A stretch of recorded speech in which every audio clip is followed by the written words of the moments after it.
Hey, how are you doing? I'm sorry, I had it on mute. Hey, how are you doing? Sorry I'm late today. Actually was asleep. I work today. How are you? Hold on, let me put this in here. How are y'all doing?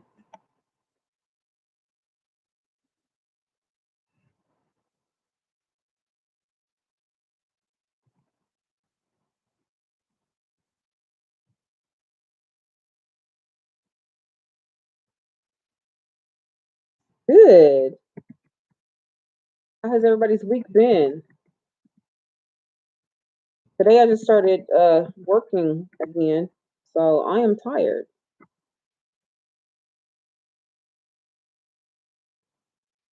Let me put this in here real quick.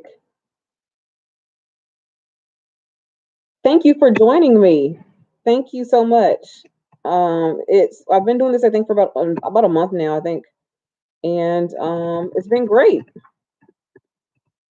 So we just talk about pretty much anything nursing questions, what's going on in nursing, things like that. So let me make sure I spell this right.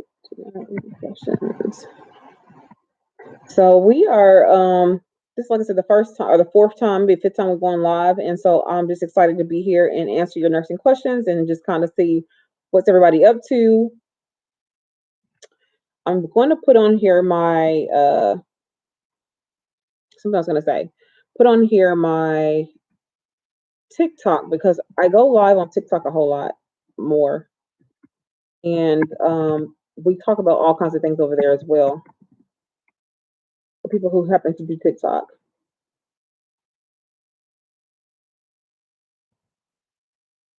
Hold on, let me put that in there. So, are you all in school? Or are you working as a nurse? What are y'all doing? Tell me something.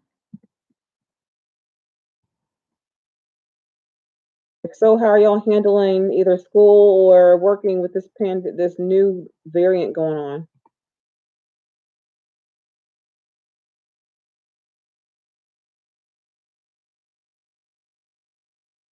That's my TikTok. Okay. Okay, so how has work been? You've been working. So how's work been?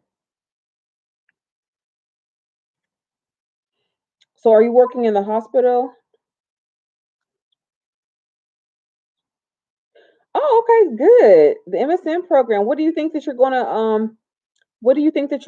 to what's your track? What do you think you're gonna do? And Marissa, welcome back. I'm happy that you came back. You know, I'm glad you got a break from work.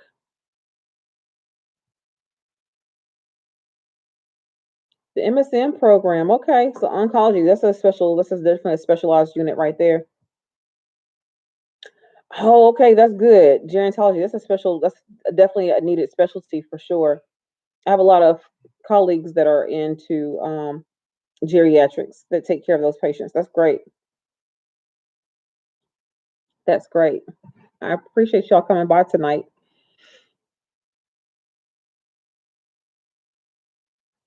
So how are y'all handling, if you don't mind, with the oncology unit?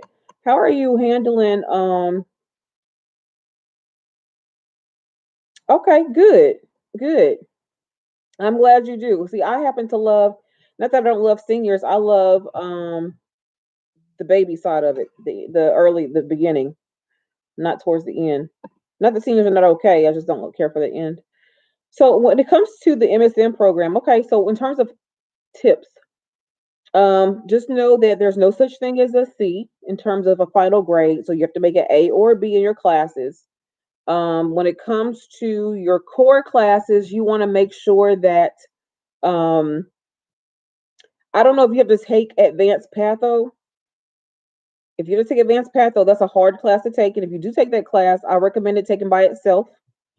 Unless you happen to know that you are someone who happens to be really good at certain like those kinds of classes. Advanced patho I had to take twice. I dropped it the first time because I was making a C in the class, and like I said, there's no C's in graduate school in terms of a final grade. You can make a C like on an assignment, but you cannot make any C's as a final grade. And I was in the process of making a C for a final grade. So Advanced patho is one of those classes that you have to take it. You take it by itself if you can. If you can't, then you just can't. But advanced patho is very difficult. Um, I don't think I really cared for uh, the health policy classes and things like that. I didn't really care for those classes, but I learned a lot from them. And I think I would say this too: make sure you take every class and you learn from them, because of the fact that some classes you may not directly use, but it gives you a better understanding of how healthcare works, especially when you are master's prepared. You understand reimbursement better than you did at the baccalaureate level. You understand why the healthcare system is the way it is. So I think that is one way to it helped me understand why hospitals, at least, why they operate the way they do, why they're so money driven, is because of the fact that I learned very quickly that, okay, this is a money's game here. And we learn that through school. So even though, like I said, it may not be something that you use in your everyday practice, you will see that you're going to be able to use, some components of your classes that, like, okay, it helps me understand how this whole thing works. Informatics was not a class that I cared for at all, but it is what it is. Okay, you did an introductory course. Okay, well, good, good.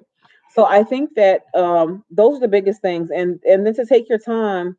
Um, Unless somebody's paying for your education, there's no need to rush through it. Like, unless you have somebody who's giving you money to pay for it, like in terms of you got to be done in a year or 2 years. Then if there's nobody paying for your education outside of you paying out your pocket, then there's no rush to rush through the program. So I would just simply say take your time. So take no more than 2 classes at a time, unless you have to take more. So I don't know if you're going to continue to work or not, but most of these MSN classes are made for working adults. And I would just recommend that you take your time in terms of working and going to school at the same time, if that's something you have to do.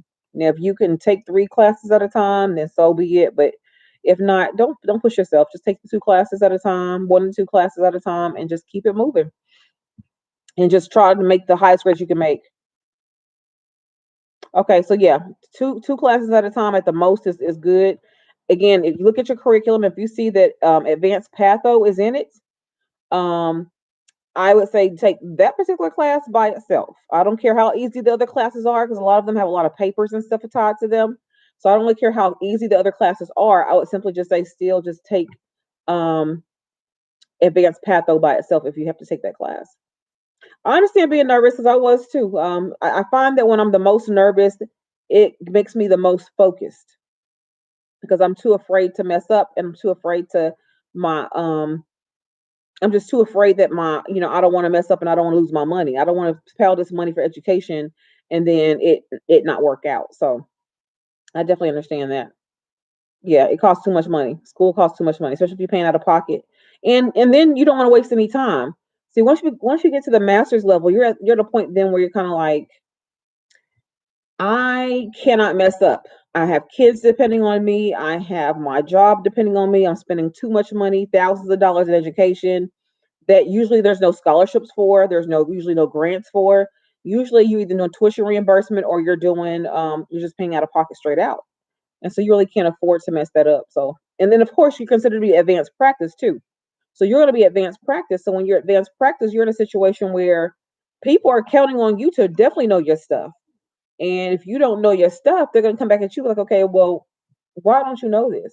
Why don't you know this? Because you're going to be a practitioner probably of some sort. So it's very important to make sure you know your stuff. So I'm excited for you. Congratulations on that, starting that program, because that's very hard to do. Very hard to do. Who else do we have here? Who else is here? Thank you for coming tonight.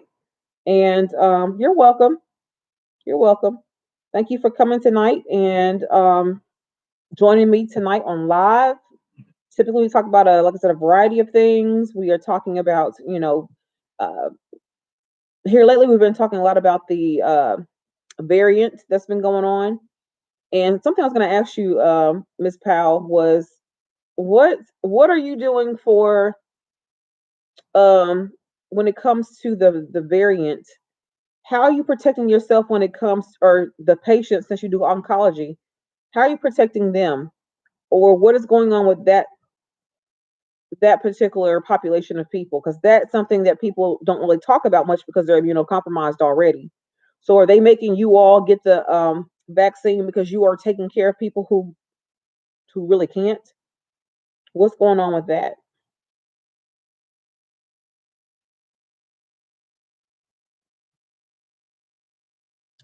I'm just wondering what is going on in the rest of the world for us to basically kind of know what are we really doing here.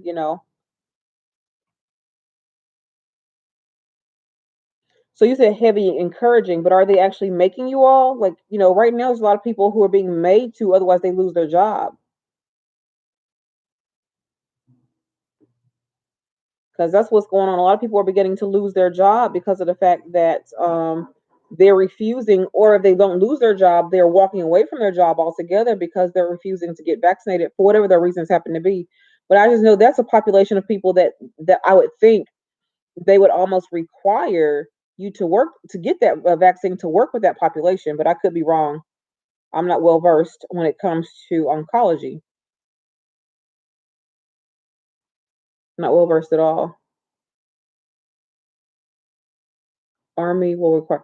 Oh, so they're not already requiring it? I would have thought that they, honestly, to be honest with you, I would have thought they would have been some of the first people to get the military in general, to get the vaccine. Because, and I say that because they get everything. I say that because they get literally every single shot that you can think of. So, I thought they would have already had it by now. And I wonder who else is going to require it besides healthcare. I can see the military, and I really can see first responders. Wow, okay. I would have thought they would have been first ones in line to already have their vaccines, to be honest with you. Just because it's military, because they have literally every shot that you can think of. So what's going on, everybody? What's going on? How you been? Is it cliche? How you been? Are you in school or are you working? Update me. I forgot.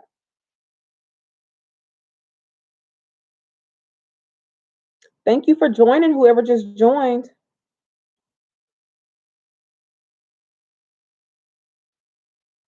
Oh, okay. It's not mandatory. Okay. Okay, but Miss Powell, I just kind of feel like, I don't know. I just feel like if you're working with oncology, if you're working, okay, I'm gonna leave it alone. I'm gonna leave it alone. I just feel like when you're working with a population of people who have to be protected because they have no immune system, basically, that okay, maybe not, maybe not. Oh, for the military, okay, okay. Oh, the infamous T's. Have you got you a book, a study book for the T's? You can get one on Amazon, and they will kind of like T's like 101 study tips. It gives you all the tips and stuff in there for the T's. So I think that would be good for you to use if you are wanting to get some extra help on that test. It's supposed to test you on basics, nursing basics in terms, not nursing basics, healthcare basics in the regards of English, science, reading, and math. And it's just trying to see how well you would be a fit for healthcare in terms of how you answer those questions. So, Miss Powell, I just don't understand it. I just don't. I don't know, why someone would. Um, I don't know. I'm gonna leave that one alone, I guess, because I don't under. I guess I don't have to understand it. It's not my job to. So I just don't understand why you would work with that one population and not be protecting them, and then saying, okay, well, I'm gonna have to probably step away from it for a little while. But that's just me. That's just me. Whoever joined, thank you for joining us. I appreciate you coming in. I appreciate you coming in. So I haven't. When I came to nursing school, we didn't have to take the T's back then. Excuse me. We didn't have to take it back then. Um, and I'm hearing a lot of people having a hard time with that test and saying that it's hard. I don't know, but I just figured it's basically like any other standardized test that you take, like the ACT and all those, but except for this is um more focused for healthcare actually. But yeah, Congratulations on getting that far. Do you have a program already picked out that you're starting, or are you just, well, I guess you already have a program picked out at this point in time.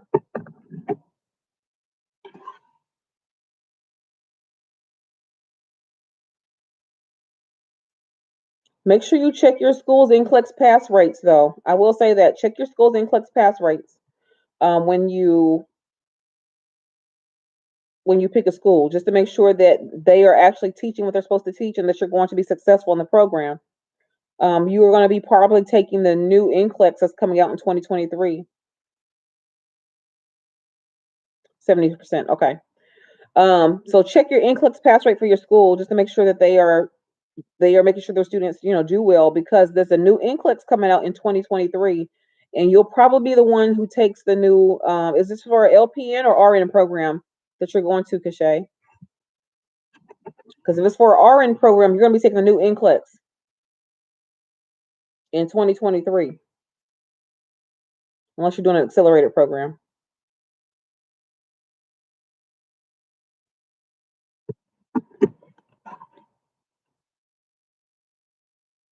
Oh, it's a 10-month program. Okay, so that's an accelerated program.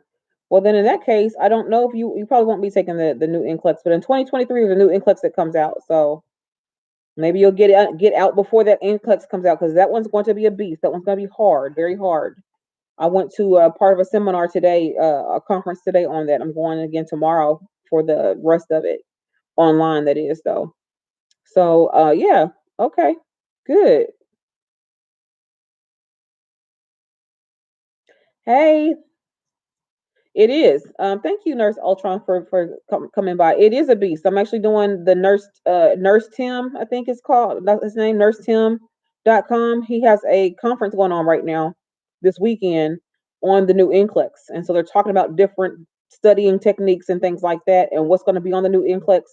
And so tomorrow I have a whole day of virtual sessions that I'm going to attend to learn more about this new NCLEX so that we can better prepare our students for uh, what's to come in 2023. Because our freshmen who are entering right now, or not freshmen, but our juniors who are starting school next week or in 2 weeks, they will be the first group to take the NCLEX. And I can guarantee you that across the world, across the United States anyway, that those NCLEX pass rate scores are going to go down initially, because this is going to be the first of its kind. It's a new one, so it's going to be the first. So those scores are going to go down initially before people learn how this NCLEX works and build it back up. So I would not be surprised if a lot of schools um, aren't as successful as they used to be when it comes to that program. It's going to be a beast for sure. Thank you for dropping by.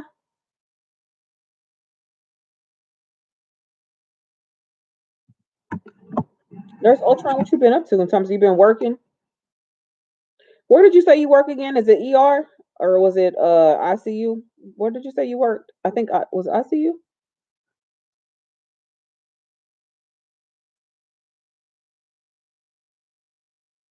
Hey, how are you doing? I'm well. I worked today. I'm tired. That's why I probably look like I'm tired. I'm tired because I worked. Today was my first day back in terms of having a starting my contract for work. So we start teaching on the 16th. Classes start on the 16th. So today, as faculty, we have to go back early to go to a whole lot of meetings and to get everything ready for school to start in a few weeks. So I am. That's what I did today, and so that's the reason why I'm a little bit tired today. ER and ICU. Okay, I ain't even mad at you. All right. So you gonna go? Are you gonna go on? Are you going to go on? Like any travel assignments to these, COVID sites and things like that to make some extra money, or are you good where you at?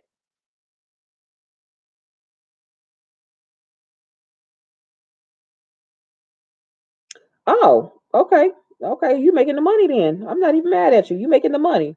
Okay. So yeah. So what do you feel about? We were talking about last week. I want to say one week we are talking about new nurses doing Thank you so much. Thank you. We'll see how this semester goes, but this is my second year, so we'll see how it goes. Um, Nurse Ultron, we were talking about actually on TikTok about new grads going into travel nursing out of school. And of course, I don't advise it because of you don't know anything. But what have you seen agencies that really are hiring new grads to come out of nursing school? Like literally, they just graduated and they're sending them out to sites and hospital sites. And I'm kind of like, what travel agency for one, and what hospital for two will allow a new grad to come work for them, knowing they don't know anything? That is the newest thing right now is new grads going to these COVID sites. They are so desperate for bodies, so desperate for bodies, and I'm like, that is the scariest thing to me. But that's a reality. That's what we're going through right now. That is a reality. So that's what we were talking about on TikTok anyway, how these people um have no experience whatsoever and they're really going, or it may not be that, but let's say for instance, it may be someone who's a med surge nurse. So he or she does med surge and that's all they've done. And they're going to take these ICU assignments. I'm glad you have some sense, Keita, because let me tell you, people are out here actually going out here and people are losing their licenses as a see, that's what I'm saying. But okay, did they go? They went as a. They went to a travel. They went on a cachet. They went to as a travel nurse. I don't know why they would even do it. I don't. I mean, I understand you need people, but if you want to do that, let them function as a tech or something. Let them do tech work. I do not. They don't know enough about. I've been a nurse for 17 years, and I would be scared to go right now. I would be scared to go right now myself, personally. So I could imagine someone who just graduated yesterday, or I mean, maybe 2 months ago, and they're going to do. I don't understand it. I just don't understand it. I don't know what else you want to call it. I don't understand it. I just don't. And then as a nurse, why would you want to do that? Why would you want to do that? I think they should take nurses. I right. That's dangerous, and I'm kind of like, wow, why are we even doing that? Why would a hospital take the liability of having that? If you think about your whole business model, why would you want some? I don't know. I'm gonna leave that alone. It just infuriates me. Not only that, it only infuriates me. Not only that, um, nurses will want to go do that knowing they have no experience, but then I still put the responsibility on the agency themselves for hiring you with no experience. I just feel like that's just ridiculous. Wow. Is it Carmen? Wow. Okay, so you okay, wait. So you said as a graduate nurse, as a new graduate nurse, I would not 35 hours of in-personal clinical. Is that because of COVID? Is that why I was only 35 in person because of COVID? Right. I work we all work hard for our license. I don't know why somebody want to jeopardize it, but if you all have been watching the news or heard anything about yep, that's what I taught. That's what I keep telling them. They honestly think these people are going to come and preceptor them. There's no time for that. When you do a travel assignment, when you do a travel assignment, you are expected to come in there and basically ask where is this at? Like what's the code to your doors? What is this? What is that? Where do I document this at? You need to know already how to do the job. You just need to know how to do it there. So I mean, people don't understand that. They're not going to be precepting you. And even the ones who are, actually working in a hospital setting, like they should be, they're only getting 2 months orientation. So some of your new grads are only getting 2 months orientation right out of school. And I'm like, wow, because I got 4 months when I came out of school. But of course, it wasn't a COVID situation. But still, 2 months is what they're getting now. And they're expected to go on their own. I had one nurse told me she's a NICU nurse. She only got 3 days orientation and they gave her a full patient load in 3 days. In NICU, mind you, sick babies. And a full load is only like 3 babies. But the point is, it's a sick baby. So if you have sick babies like you have sick adults, usually your load is about three. And your second hospital is only allowed minimal hours at the end. Okay.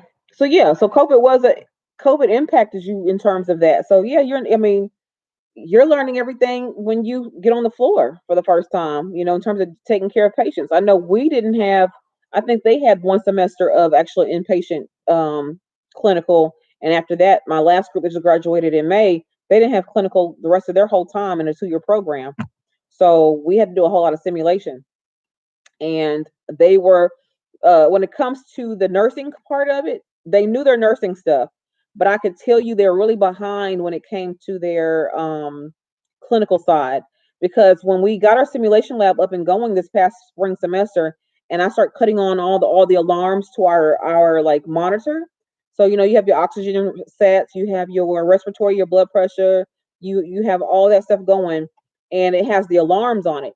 My students couldn't even not stand the alarm sounds because they had never been around it. Like just the alarms going off and making the noises they normally make, that we tend to tune ourselves, we tend to tune it out.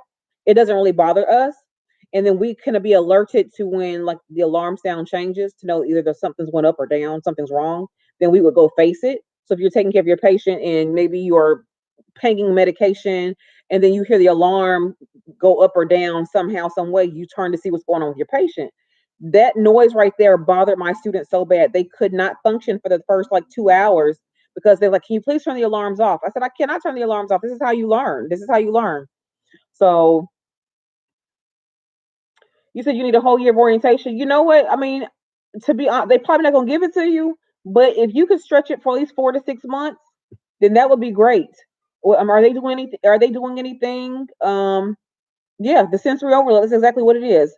The sensory overload that you're not used to, that we tend to tune things out. So, for instance, when you go to a hospital and you hear the call lights going off, initially that will bother you, but as the time goes on, yeah, you hear the call lights, but it doesn't bother you after a while. You're not like, can somebody please get that call light? You just kind of tune it out. You hear it, but you kind of tune it out. Same thing with those alarms. Unless it's your room, you realize, okay, you know what? I can hear that alarm. Let me go fix that alarm. Or IV pump beeping. Like it does get on your nerves, but after a while, you can kind of tune certain things out. They had no ability to do that because they even hadn't heard these things before.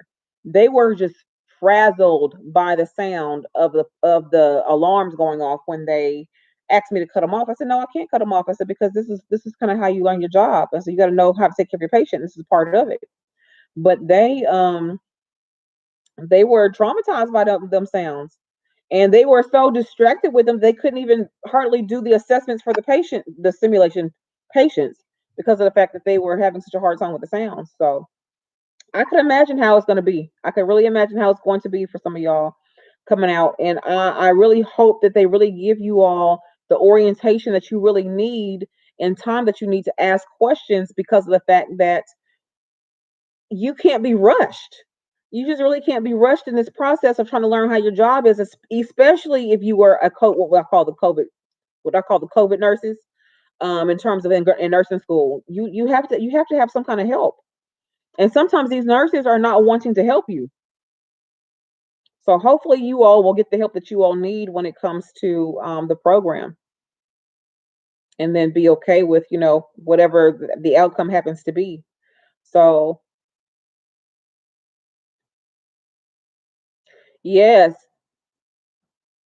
yes, and see, I want to travel next summer. I really want to travel next summer for OB, obviously, and I'm kind of terrified of that. Like you ask a question, they do, and to a certain extent, they do PRN staff the exact same way.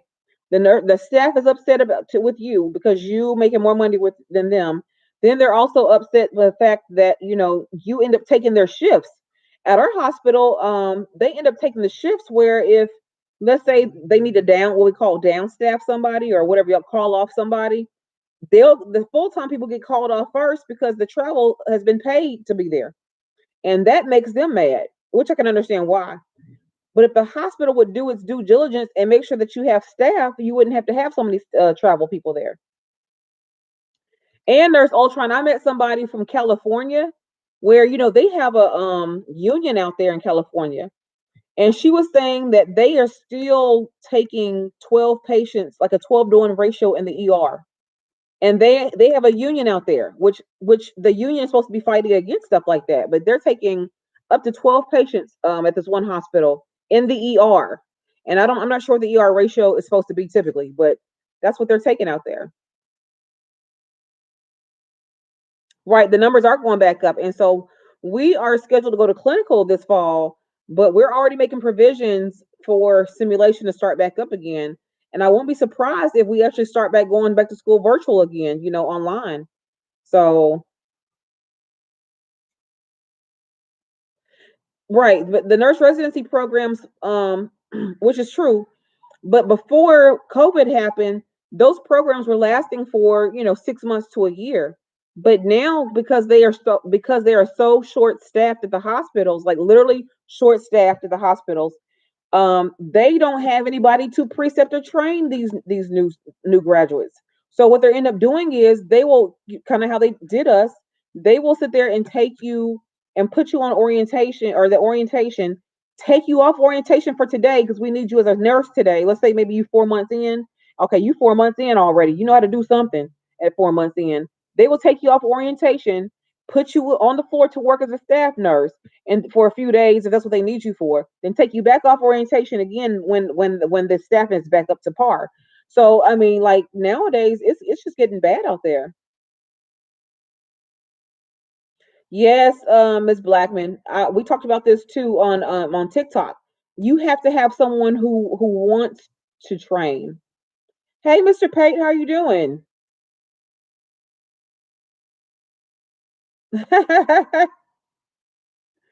Yes, that's what I'm saying, Ultron. Y'all's shifts are guaranteed. Excuse me. So let's just say they're having, if you're in an area that has low census that day, hey, how are you doing, Mr. Cotterill?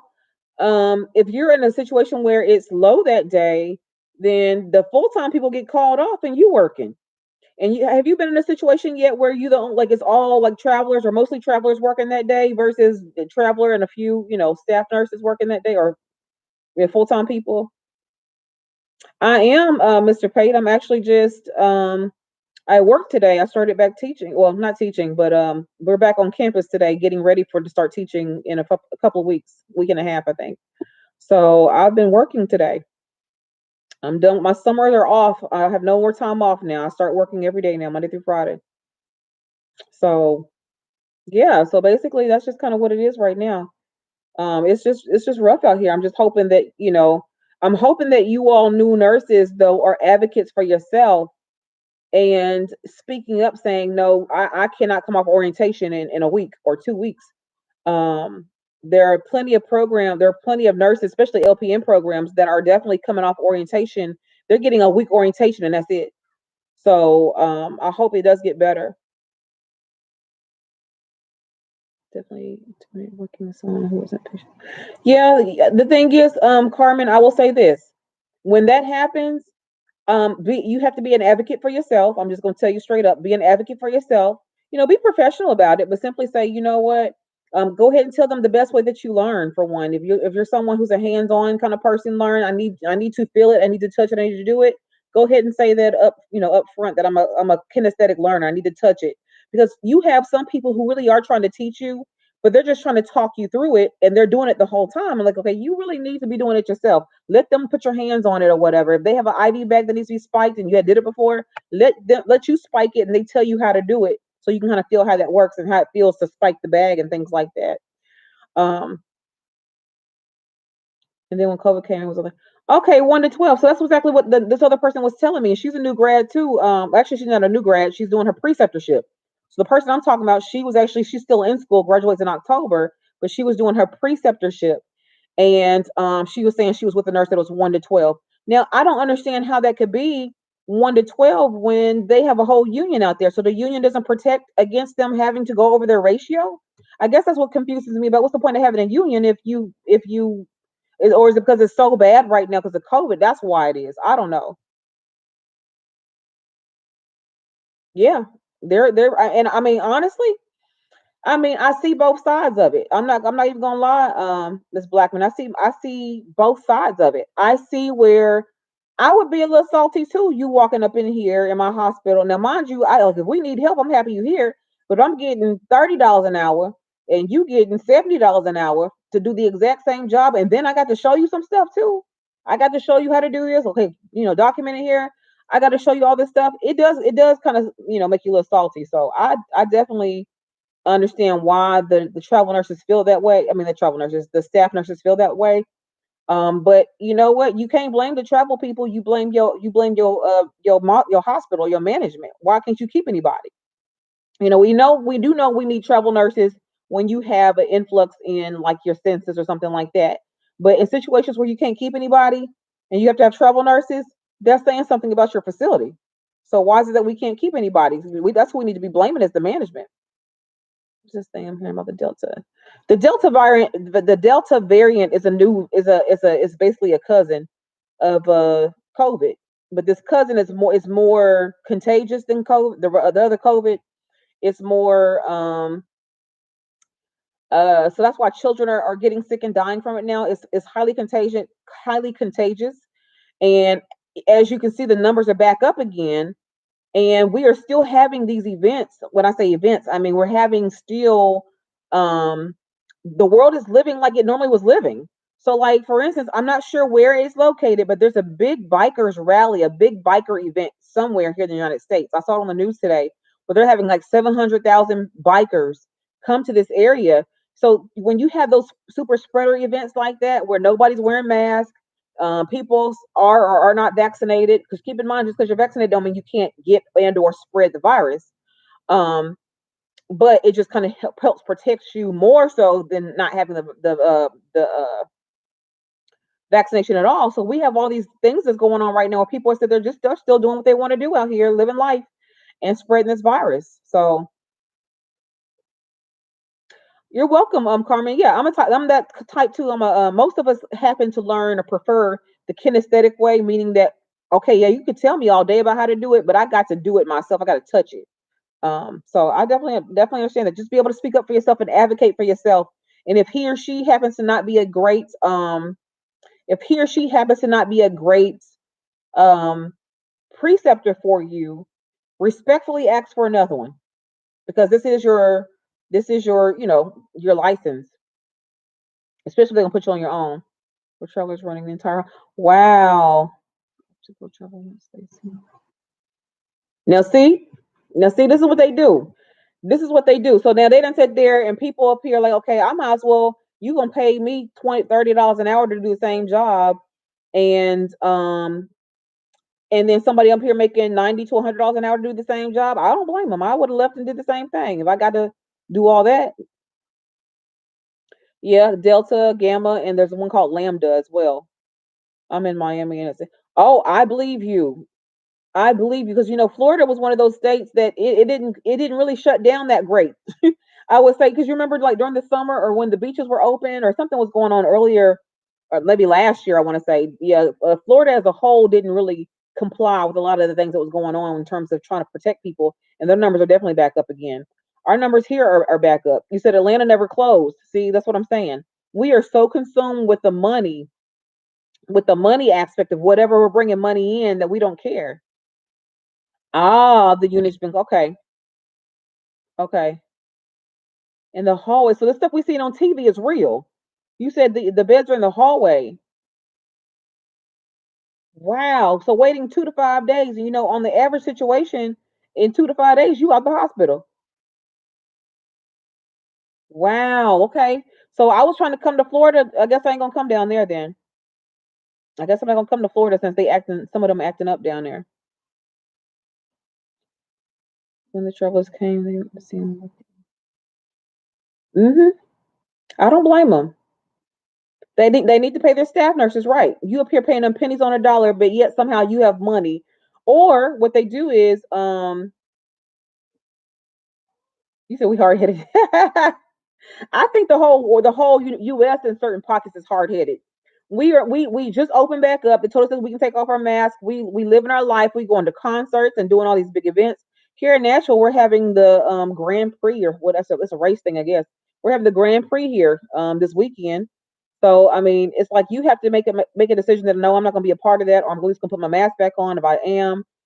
We have places here who like we have a place called City Winery. They have one in Atlanta too, and City Winery is like a place where you can go to listen to music. Different acts come and listen to music, and they're requiring now that you bring proof, and even to go to their concerts or their shows, you bring proof that you have been vaccinated, or bring proof that you have had a negative test done in 72 hours, or get a rapid test done before you can come and join the show. So either get a rapid test at the door for $15, or bring proof that you either had or that you're negative. So that's what they're doing here in some of our places. So I mean, I don't know. I had made plans to travel and do a few things, but I'm gonna have to lay low, I guess. I don't want my I have a son who cannot my son can't get the vaccine. He's too young. So it's feel like we have to protect him.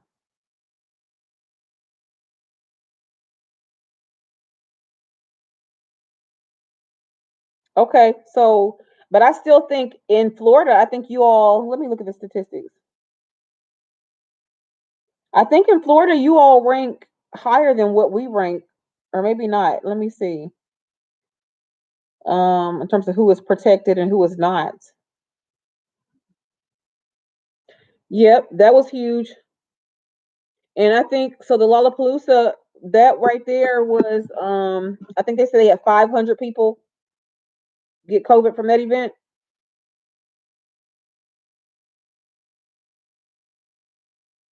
Yeah, I think they had 500 people from that event. So Florida ranks number, let's see. Actually, Florida is doing better than most. Florida is at 24. So as of August 5th, that's yesterday. As of August 5th, which is yesterday, in terms of the number one state with fully vaccinated is Vermont. And then Florida actually ranks number 24, which is doing better than where I live in Tennessee, which we are number 43 now. We were 44 last week. We're 43 now. So Georgia, somebody said they're from Atlanta. They're 45 out of 51. And Alabama is still the last state. Alabama is the ranks the least in terms of people fully vaccinated at 34%. But yeah, Florida has uh hold on. Florida is 49%, so almost half the state is vaccinated. Percentage of people is vaccinated in Florida. So that's pretty good. And then California is 53%. So why you were you out there in California?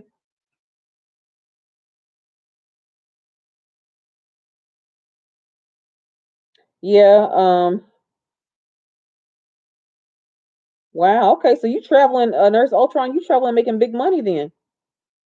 I wish I didn't have the response. Once my children get older, I could probably do that. That's the reason why if I do a travel assignment, it's gonna have to be like during a break, like in the summertime or something.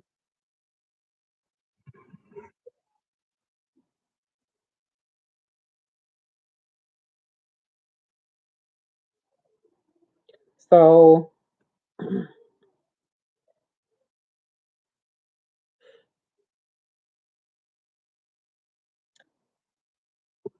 and those the part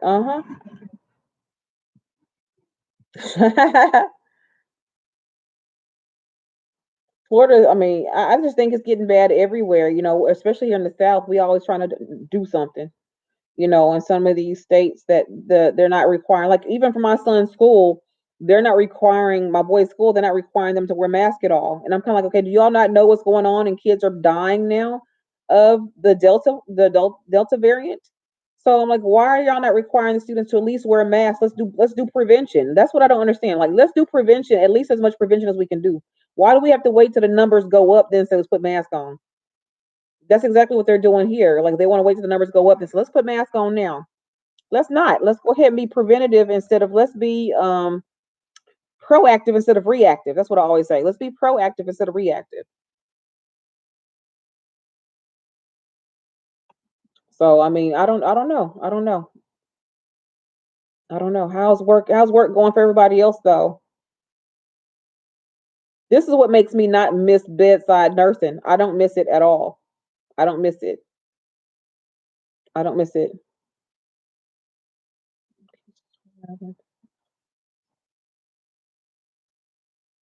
Yep. And it's still hot outside, so people probably still at the beaches and everything in Florida.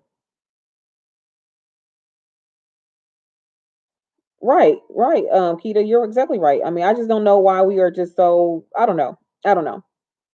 I don't know. It's like we got all the people have all this education, all this knowledge, but because of the fact that we are so wanting the money, it comes down to money. Bottom line is money. That is all it is. Bottom line is money, and we're gonna do whatever we need to do. Have all these big super spready events, and then people say, well, it's because of the fact that even if you're vaccinated or not vaccinated, having these huge events like these, like the Lollapalooza and everything, these biker events they're trying to have you don't know who has what. You don't know who got vaccinated or not. They're just inviting everybody to these towns and then spreading this virus, and then we're gonna end up in a lockdown again. And I think parts of China, there's certain parts of China that have already initiated a lockdown. So, and this is truly a pandemic because it's still going on worldwide. Still going on worldwide. Tanzania, as an example, Tanzania and Africa, they're dying there. Like of this virus in waves. It just kind of goes up and down in waves. So, like we, it's not just the United States that's going through this. We're having a hard time trying to do this, and we had hoped, at least I had, that this would be over by now. But and then we do have fall and winter coming up, mind you, and you know that how that is. You notice nobody had the flu last year, at least hardly. Nobody talked about the flu at all last year, so everybody just had COVID. Nobody had the flu.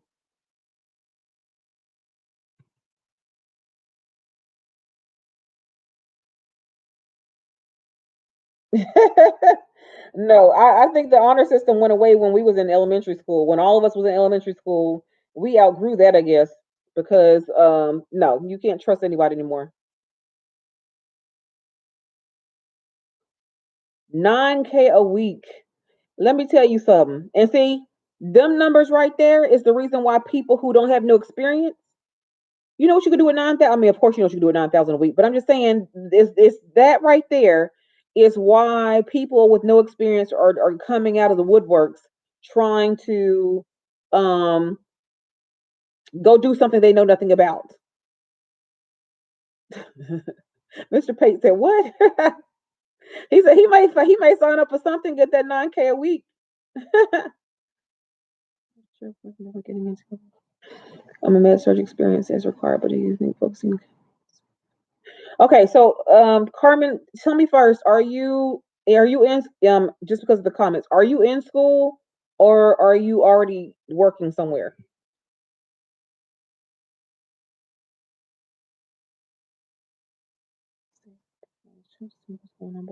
Yes.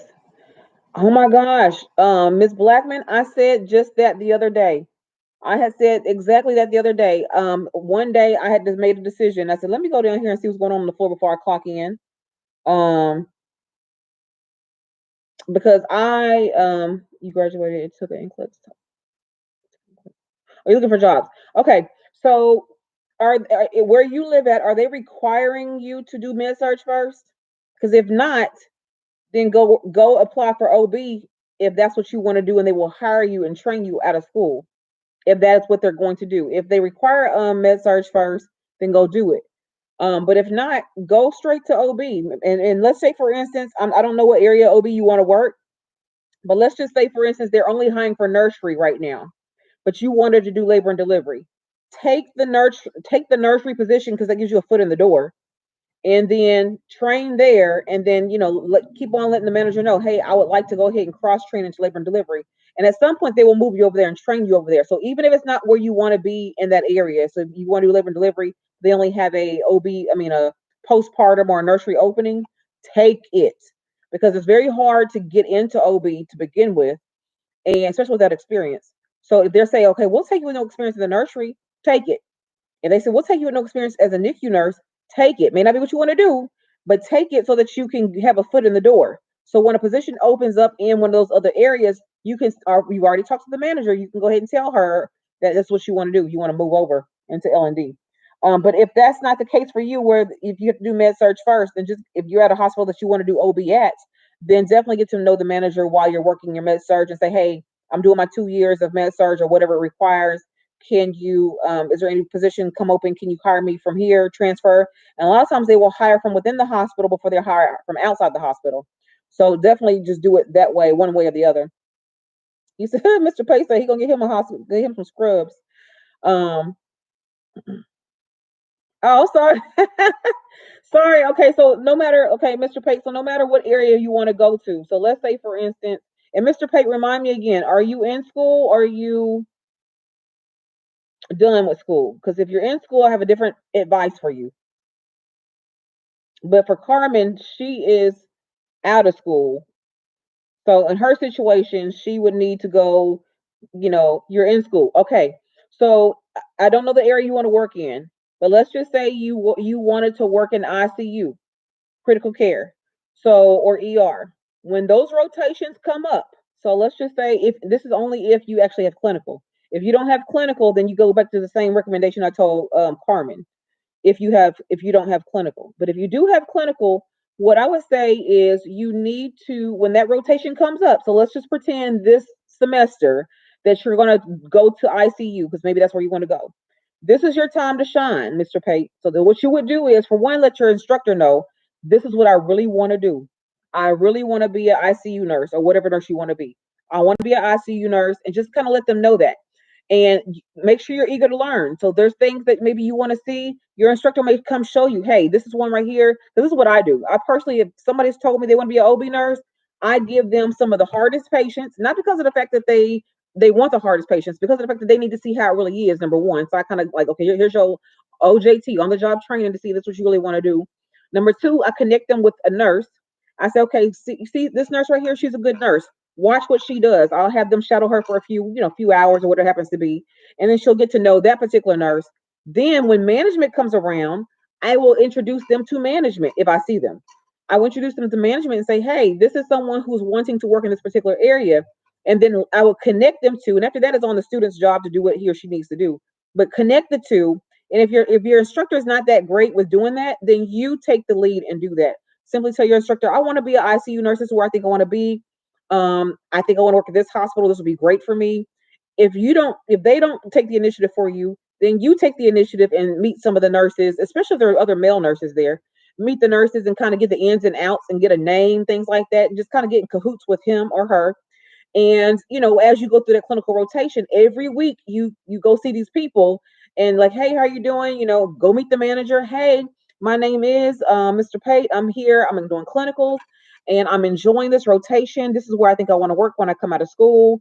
So that way, when the manager sees you, they have a name with a face with a name. And then when it comes down to actually applying, then make sure you get their information, get their phone number. So when time comes back around for you to time to apply for the job, let's just say it's another year or so, you want to stay in contact with this manager. Get their information, their email and their phone number, office phone number, so that you can say, okay, you know what? Let me contact them, stay in contact, and so when you actually go to apply, like, okay, you know what? This is the one we want. He's been one who's been eager. I've seen what he did in clinical. When they come tell you, hey, we're about to do a procedure. Do you want to see? Yes, you want to see. I don't care if you're not interested or not. Yes, you want to see it because you're just trying to get a foot in the door. If they say, hey, and it was something they allow you to do, hey, we're about to pull this catheter. You want to pull this catheter for us? Yes, I do. So anytime they give you opportunity to do something, go do it because you want to stand out from your peers. And you're not going to stand out if you're sitting there holding the wall up because you don't want to do nothing. So definitely, definitely, definitely just be someone who be in the forefront and advocate for yourself when you meet that person if you're already in school, and that's if you have clinical. If you end up not having clinical for whatever reason, possibly due to COVID, then you're going to take the same advice that I told Carmen, and just simply basically go to these facilities, check and see where the needs happen to be, get to know somebody there, get in contact with management, I'm interested, things like that. And just basically ace your interview when you have your interview. Counseling and sexual health, most are requiring med search. Okay. Okay, well, they're requiring med surge. We'll do your med surge if that's what they require. When I came out of school, we did not have to. Um, when I came out of school, I didn't have to have med surge. I went straight into OB out of school. But if that is your situation, then yes, go ahead and do the med surge thing for a couple of years. And when you get about a year into med surge, then I would say 1 year in, I would start. I would be connecting with the manager on the OB floor. I would say connect with the manager on the OB floor. You never know. They may be able to pull some stuff for you where they need help, and they know you're eager to come over there, and maybe you can come over there in a year and a half instead of 2 years. But about a year out from when you want to make your move, go ahead and be reaching out to the manager. And keep in mind, managers, as you know, probably change all the time. So by the time you actually reach out a year in advance, by the time you actually move over there, it may not be the same manager anyway. But still, you want to be able to put a face with a name so they'll know, okay, when they're hiring, we do have somebody in house who wants to come to OB.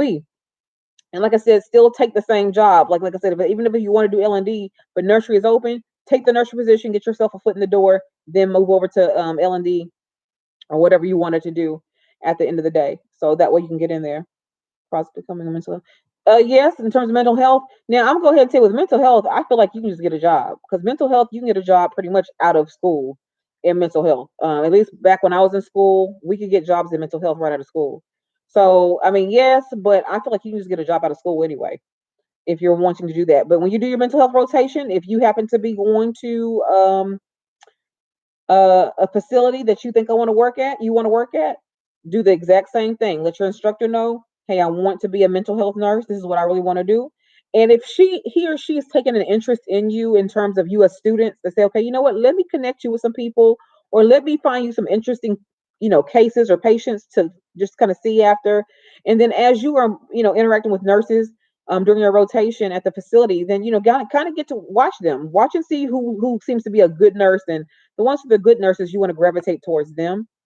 And once you gravitate towards them, then maybe they can help get you some information about the manager, and then you take the same approach. So that's kind of what I would do in that situation. No matter whatever specialty it happens to be, if you're in school, capitalize on your clinical rotation. If you're in school, if you're not in school, then do the other thing that I said to do. Um, it's funny. Um, No, they're not gonna be ready. Because you're gonna go in there and be like, dang, your classmates gonna be like, how you get a job so fast? Like they got a job waiting on me when I come out of school. They waiting on me. I had a job waiting on me when I came out of school. So, because I knew how to, I knew how to. You're welcome, Mr. Pate. Sorry, my daughter is texting me. My oldest daughter. So, yeah, I just want you all to be better prepared than I was. And the one thing about nursing, what I've learned in 17 years, is when they say, the squeaky wheel gets the grease. That is true. The squeaky wheel gets the grease, or however the saying go. However the saying go. I may have messed that up. But yes, that is true. The squeaky wheel gets the grease.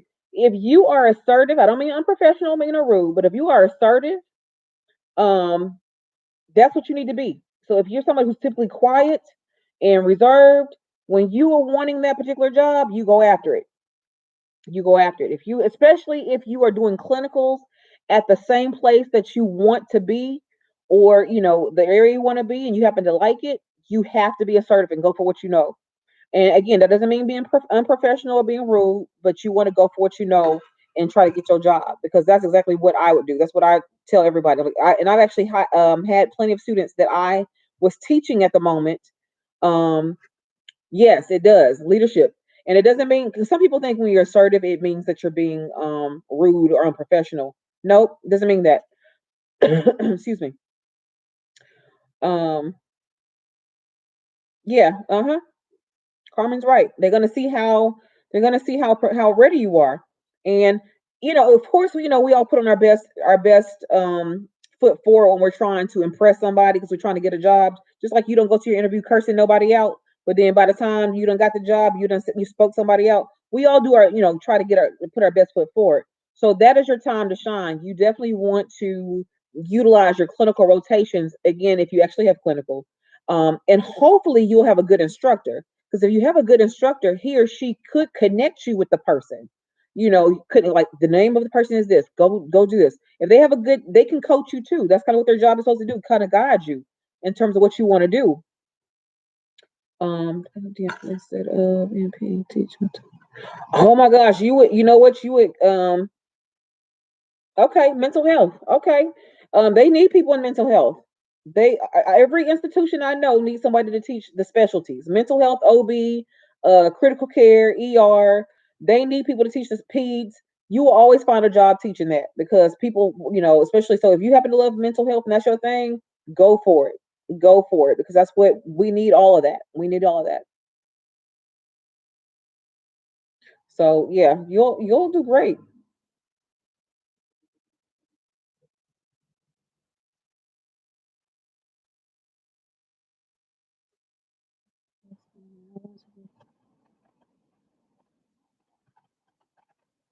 Well, not that I'm in the middle of y'all's conversation, but Mr. Pate, I feel that you being here, for one, um, you being here asking questions already tells me what kind of nurse you're gonna end up being.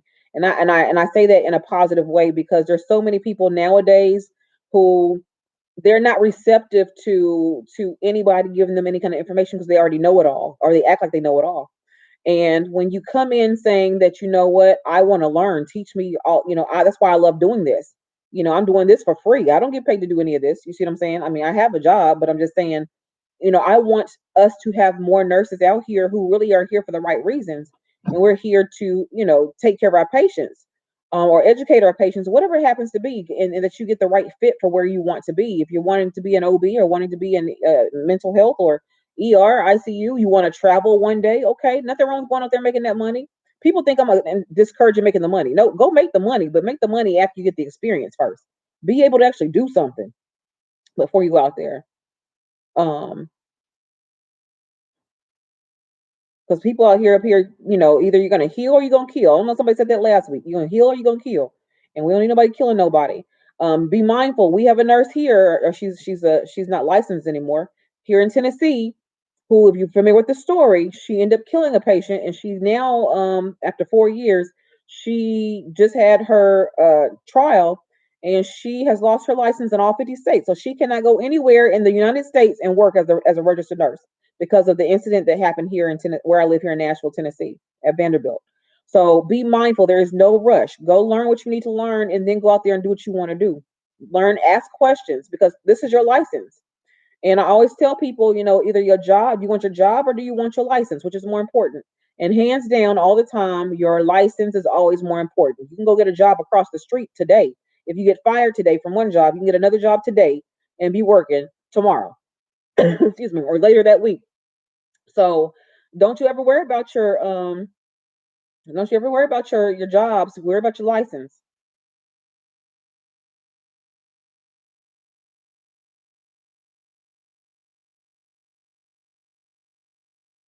So hopefully y'all can take heed to some of those things and just basically, learn that which is more important.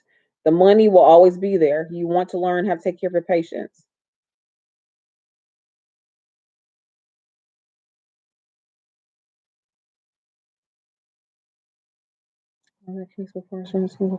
Yep.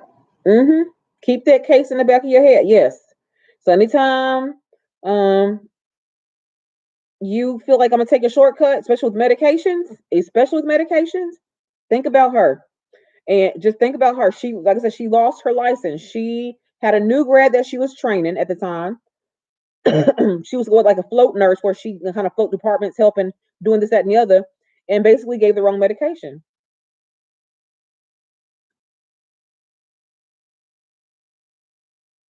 Keep that. I keep that case in the back of my mind. Anytime I do anything. Anytime I do anything, I keep that case back in my mind because it hits home for me because of the fact that she was right here in the same city I lived in, and as a result of her situation, the whole like Middle Tennessee area, the hospitals anyway, we all end up having to go through training again. We had to they start moving our medications, what they should have did in the first place. The sounded like look like medications, they start moving those medications to make sure that they were in different drawers or they put different labels on them. They did different things because of that situation. So, which they should have already did in the first place. I cannot stand that in healthcare we are very much um, reactive and not proactive. We don't think ahead of time. Thank you, thank you, thank you, thank you. Please read about the case. It's a 6 hour. Her disposition lasted 6 hours.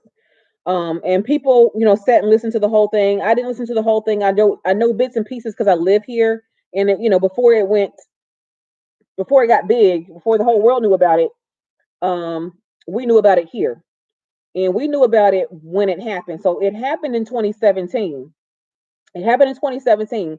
We here in Tennessee, Middle Tennessee, we found out about it in late 2018.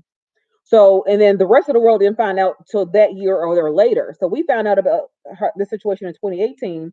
And the only reason why we found out, now keep this in mind, listen to this.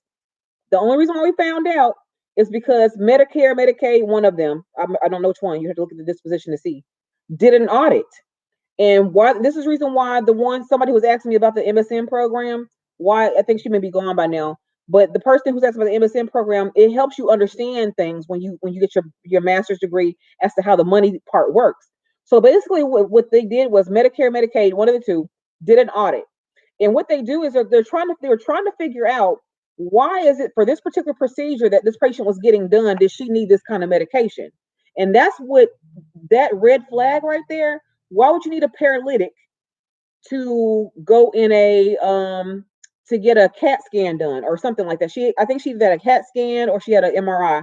She had one of those done, and whichever one she had done, the patient had anxiety, so they wanted to give her something to calm her down. Well, so the Medicaid, Medicare, whichever one, like I said, did an audit, and they saw that okay, you would not give this medication for this procedure. That's where the red flag came about, and that's why they did the audit to begin with. So when they investigated everything, that is how they found out about this whole situation. It's not because somebody reported it. It's not because the hospital reported it. The hospital didn't report it. The hospital, they hush hush. They paid. They settled out of court. And once it all came out, then they realized, well, we got to do something about this now. So that's how it all came about. That's how we found out about it. So if they hadn't did the audit, we would have never known.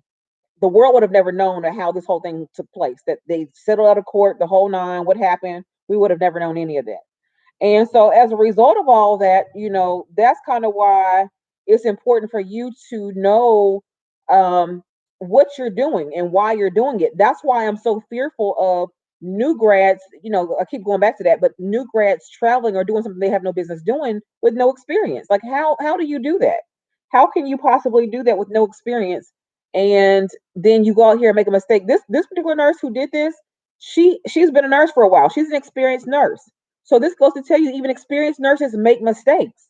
And so if experienced nurses make mistakes, which I've made mistakes too, nothing that cost nobody their life, but if we make mistakes too, you know what a new grad is going to do, because statistics tell you that the newer you are, the more inexperienced you are, the more mistakes you're going to make. Typically, the seasoned nurses are the more experienced and they're going to not make as many mistakes, but we are all human and we do make mistakes. So let that, when y'all go read about that case, let that case be your reason. Keep that in mind when they want to rush you off orientation. Keep that in mind when they're giving you 10 patients when you're only supposed to have 6. Keep that, because the thing is, the more patients you have, the more likely you are to make more mistakes and the quality of care of your patients go down. Okay, okay, but the thing is, okay, Kashay, so tell me, even though I understand what you're saying, they can use their degree, but if your degree requires you to, if a job as a nurse requires you to, do you mean a nursing license? They lost their nursing license? Because I'm like, what can you do? What can you do without a nursing license as a nurse? I think that's what confuses me. Now, maybe if they went into some of the kind of, I don't know what they would be able to do. To be honest with you, what they'd be able to do.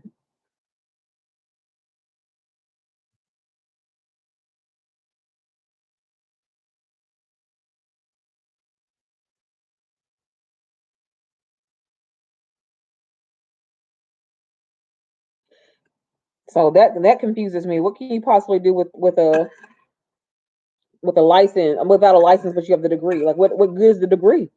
Because we all went to nursing school to utilize it as a nurse. To utilize the education we got to actually take care of people.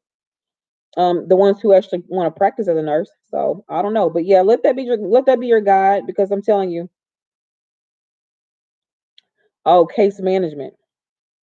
I wonder where, because all my friends who are case managers have to have their license, their RN license. But okay, and that's embarrassing to tell somebody. Yeah, I lost my nursing license. Like you can't even get a job. If think about it, if you lost your license and you choose not to work in healthcare still, how would you explain yourself? You, after all these years, you would say, okay, I'm a registered, or I was a registered nurse, but I decided now I'm going to work at the dollar store.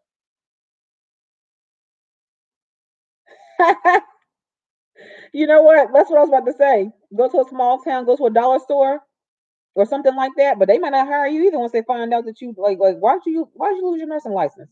You said the claim. That's funny. They might. You'll be able to get a job somewhere. I just feel like your quality of life will definitely go down unless you have your own business or something like that where you don't need your license. Which I mean, that doesn't, that's what you do. That's fine.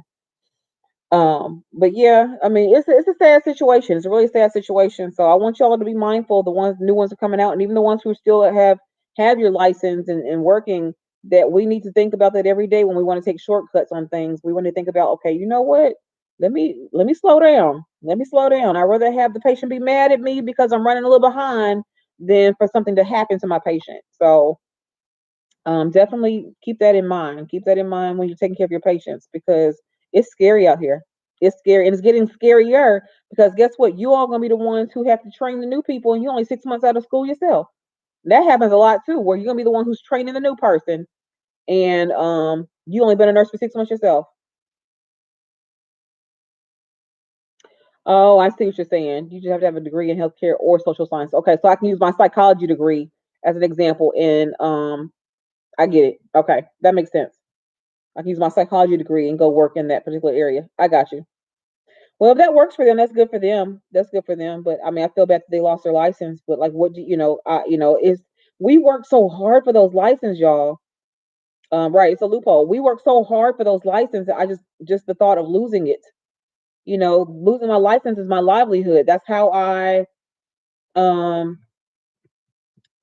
that's how I basically how I live. You all get to travel and take trips and do different things because you have a license. People want to go out there and do the travel nurse and make this big money that Nurse Ultron was talking about making the 9K a week. You can't do that with that, with the messing up like that. So that's why I said, shoot, I'm gonna get my license together. So I protect that license like I protect my children. So I can go here and do some of the things y'all doing, making this 9K a week. That's some money right there. You know what you could pay off for making 9K a week? Pay off all kinds of debt. So yeah, and take all kinds of good trips and things like that. Have all kinds of nice things that you want to do or take care of or invest in and then make your own business if you wanted to. So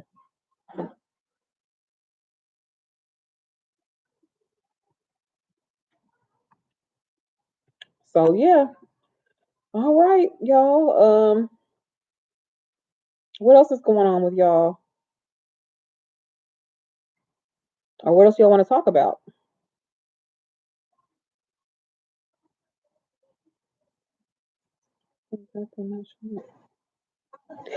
Oh, now you preaching today. You preaching today. They have poor coping mechanisms. Yes, we me and my students discussed this the other day about people who are utilizing drugs, and us as healthcare workers, and you realize that even as healthcare workers, we are we're not protected per se, but they'll put us through a rehab program and let you keep your license, so you can abuse drugs, get caught using drugs, and keep your license depending on the state if you go through a rehab program and determine that you were clean. But a lot of people end up relapsing after the fact and still end up losing their license after the fact because they keep on abusing the drugs. Because we have access to everything. And this is not related to that directly, but I want to make sure y'all know that anytime you all are handling medications such as morphine or any kind of narcotic that's liquid that you're going to pull up through in a vial, that you want to make sure that you put on gloves when you do that. And I say that because this happened to me before, and it happened to another nurse, but she happened to get drug tested one day. So what happens is when you take your vial of, let's just say, morphine as an example, and you draw it up, and let's just say a little blib of the morphine gets on your fingers, right? What absorbs in your skin? So you got you a partial dose of that medication, and that's something as a nurse I've never thought about before. So I would sit there and I'm like, oh, I feel a little different, not paying any attention though, and because it'd be such a little amount. But this happened to another nurse before where she hadn't been wearing gloves, so I learned to wear gloves after that. She got randomly drug tested for some other reason, and she came up positive, obviously, for the morphine. And it looked like she'd have been abusing drugs when her situation was, it's just that it kind of, when she drew it up, it kind of got on her finger and absorbed. Same thing when you change people's patches, like the fentanyl patches, the nicotine patches, those kinds of things like that. Make sure you're always wearing gloves with those medications because if not, you're going to get a dose of that medication. If the event happens where you have to get drug tested, then guess what happens? You have that drug, especially if it's in the immediate time period. You're gonna have that drug in your system, and then you're gonna be flagged as if like, hey, why do you have fentanyl in your system, especially when you're here working? So sometimes things happen, innocently, but you still get caught up in the situation with the consequences. So be mindful of that. Sometimes people don't think of little things like that. And me personally, that's something I never thought about until I'm like, I saw the patient, I mean, the other nurse get reprimanded for that. She got reprimanded where she ended up losing her, she lost the job. She didn't lose her license, but she lost her job because of the fact that she had come up positive for morphine in that case. And another one come up positive for fentanyl. So be mindful of that. And then some people are so addicted to the drugs of like fentanyl. We've had nurses who will lick the fentanyl patches. So they will take the patch off a patient, which is nasty. They will put the patch in their pocket and then put the new patch on the patient and then go somewhere and they will lick the patch because they have to have that fentanyl. That's how nasty it is.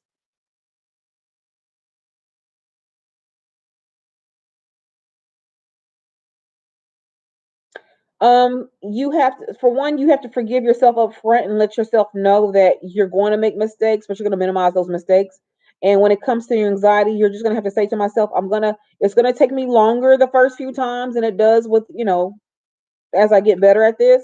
But, I remember hanging so a mistake I made, I did the clamping thing where I didn't clamp on tubing and I ended up not giving the antibiotic as an example that I thought I had. But like, let's say for instance, my one of my med errors that I made one huge med error in my whole 17 years, and the doctor wrote an order for stat, a one-time dose stat. What was it? Methyl-dopa, which is a blood pressure medication. He ordered for the patient to have 500 milligrams of the methyl-dopa stat one time. So I had went to the tube system because the pharmacy tubed it up to me. Went to the tube system, got off the medication, but I noticed there were two doses in there. And for whatever reason in my mind, I guess I was thinking that the two dosages were a total of 500 and not realizing that was 1,000 milligram dose because I had one for then and one for later. And what had ended up happening was the doctor went back and wrote another order that they were to have another dose, let's say 6 hours later. The thing is, when I was going through that whole process of pulling up the meds and getting it from pharmacy, I never saw the second order. The second order didn't come up till after the fact. So by that point in time, I'm not reading my dosage on my label, and I gave the entire 1,000 milligrams. Um, I gave the entire 1,000 milligrams to that patient. Now their blood pressures originally were triples over triples, so they were like in the 180s over 110s. So really, she needed the 1,000, but that's not how it was ordered. So you best to believe when that blood pressure came down to like 120 over like 75, I had to watch her real close. And I had to call the physician. I had to do an incident report. I had to do all this different stuff, and because I had messed up because the order read one time dose, but then he came back and wrote another dose later, and the pharmacy sent up both doses, one for now and one for later, but they sent it in the same um one package. Typically, what they do is they'll send the now dose now, and then they'll send a separate package or put the later dose in a separate package, plastic, a bag, with a label on it. They didn't do that. They sent both of them in one bag. So I had to take the fall for that because it was my fault. But at the same time, I had a lot of anxiety that day because I overdosed this woman. Now, mind you, her blood pressure was so high to begin with, it really worked out great because that's what she needed. And the doctor was like, "Well, looks like you fixed her." Which I was like, I guess I did because her blood pressure was great after that. And she really needed the 1,000. But the point is, that's not how it was ordered. So I had to own it for one. In terms of anxiety, that situation right there made me a better nurse in the sense that I have not made a mistake like that since. Now I have, with like I said, the unclamping and left the antibiotic in the bag, and they never got the dose, so I had to go back and give the medication, change the doses of the other medications. That in itself, they didn't get something they're supposed to give. That's one thing. But to overdose somebody with something, with a blood pressure, especially medication, that's something you don't want to do. So you just have to be honest with yourself and say, you know what, I'm going to make mistakes, but I'm going to minimize those mistakes. I'm going to own them when I do make them. And when I do make them, go through the whole process of going through the incident report, calling the physician, documenting everything, sitting with the patient, and, in my case, taking frequent blood pressures. and document everything that happened, even report to whoever, manager and whoever else, of course, the next shift, what happened. Because once you own something like that and you say, okay, this is what I did, I have to fix it. I fixed it. I told everybody about it, told the physician about it, told the patient about it. Which the patient was like, okay, that's fine because she said my blood pressure needed to come down anyway. She didn't realize, that um, she realized that she was supposed to get only 500, but she said that I really needed more because my blood pressure was still gonna be high, and so it was, and she ended up being fine. But you just have to basically, just simply say, let me take my time. And if I had to take the time to actually read that package to realize there were two doses in there, then I would have known. And for whatever reason, our computer, so don't think because you have a scan system, you have the scan where you scan the medication, it didn't pick up on that. The scan did not pick up on that I was giving two doses when I supposed to gave one. So don't trust your computers either. You have to make sure you're the eyes for what you do. And that's basically what I did. So I mean, like I said, I have not made a mistake like that since. Um, because after that, that taught me. And then of course, like I said, now that this whole situation happened with this nurse here in Tennessee, that was my second lesson right there. And I did that situation as an experienced nurse. So that's what I'm saying. I even as an experienced nurse, we make mistakes because we get comfortable. We'll get comfortable and then we make the mistakes. And then, that's just kind of how it is sometimes. So definitely when you do things, don't be in the mindset that well, I'm the older or more experienced I get, I'm going to always do right. No, you make mistakes then too. Sometimes even worse mistakes than you did when you were a new nurse. Because you are complacent, you stop reading things, you take things for granted, and you keep it moving. Let mama slip me.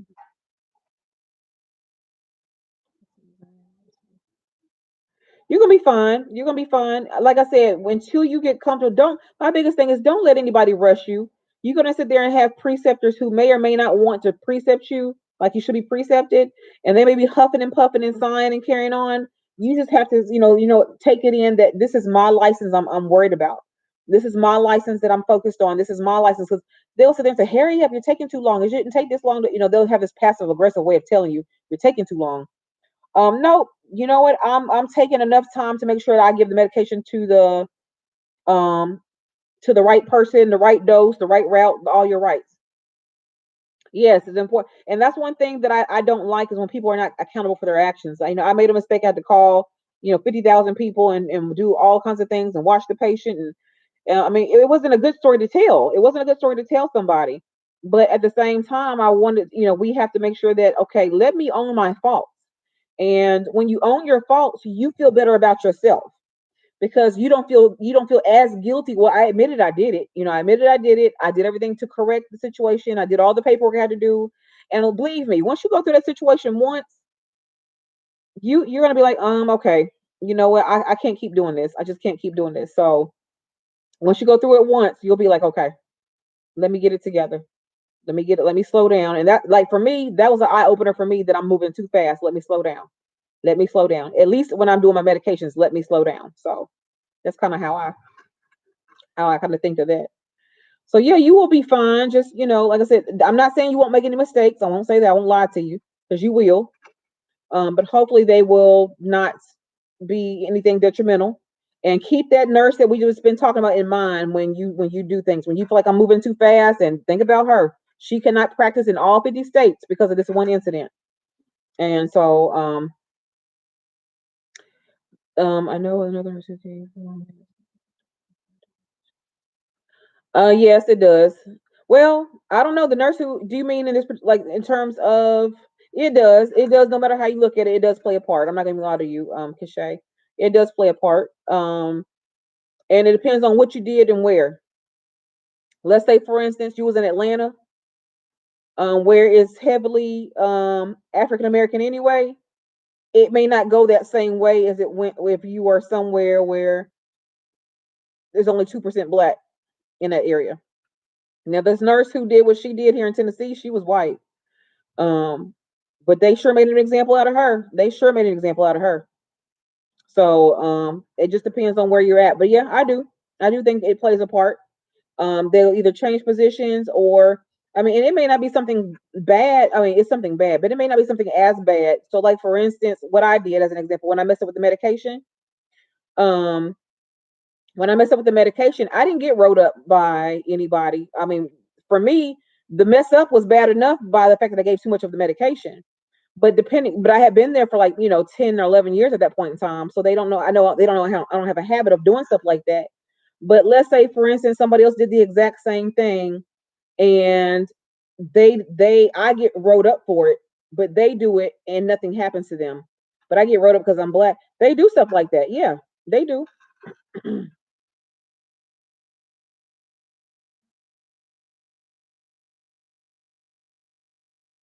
Oh, that's a tricky one. If you witness a doctor do something, when you talk about the medication with it, well, it depends on what happened. It depends on what happened with the nurse or the doctor.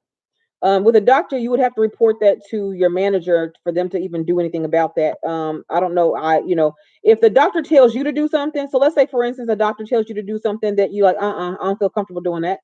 So let's say you have a patient, the same. Let's use my patient as an example. I told you I gave her too much medication, right? And let's say, for instance, her blood pressure came down to like 120 over 75 or something like that, when it was 180s over 110s, I think it was. And let's say the doctor come in and say something like, you know what, I wanted you to give her 10 milligrams of morphine, 10 milligrams of morphine for this patient for her pain or whatever. I wouldn't do it. I already brought her blood pressure down low enough. I'm not going to give her 10 milligrams of morphine. We're going to give her some Toradol or something for her pain because we're not doing morphine. So, you have to be an advocate for your patient, for yourself. So that's not a situation where the doctor per se messed up, but it's a situation where the doctor, if he orders or she orders something and I'm supposed to do it, that's a mess up to me because that's going to mess me up. So when it comes to certain situations like that, if I witness something, I will report it to the manager. If the nurse messed up, I would tell the nurse, hey, I just saw you do X, Y, and Z. You may want to say something to somebody about it. Now, if you happen to know that what they did was detrimental to that patient, you need to go to the nurse manager about that situation and say, you know what, I just want to make you aware this is what happened. But keep in mind, is your patient is the outcome of the patient is your problem. So if you sat there and gave all this medication to somebody or did something wrong and it ends up impacting the patient, we all have a responsibility to do so. We all do. That's no different than you being a mandated reporter, meaning that if you saw somebody abusing your neighbor, someone just or somebody beating their child, would you not say something? You as a nurse, you are a mandated reporter. You have to report it. So I would say that you would just go to the manager and say, this is what I observed, and leave it at that. And what they do with the information is on them. You wouldn't document it anywhere in terms of in your notes unless you had a direct impact on patient care, but you wouldn't document that anywhere. You would just simply go somewhere and let the manager know because um, you have to report those things, especially if they are causing harm to your patient. So that's something that I would probably do. But don't be afraid to challenge your doctors. That's something else that we're not ready, a conversation we're not ready to have a lot of times.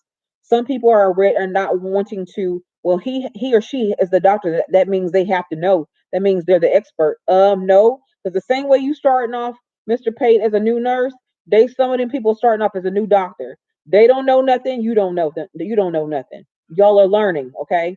So, and then of course they're human too. They make mistakes, just like we make mistakes. And so some of them have a complex though, but they make mistakes just like you do. And so I've been told, hey, you need to give this, and this. I'm like, no, this blood pressure is 120 over 80, so 75.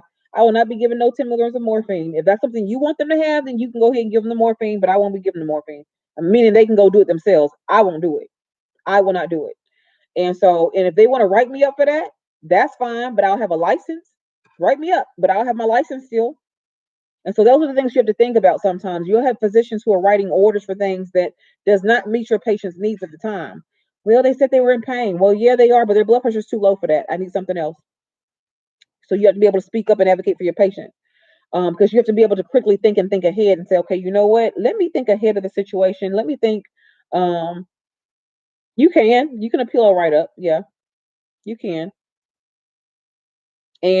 But I will say this: the way you can appeal it, but the way healthcare is set up, when you have to go through all that appeal process, and if you get to the point where you're on their bad side, they will find a way to get rid of you.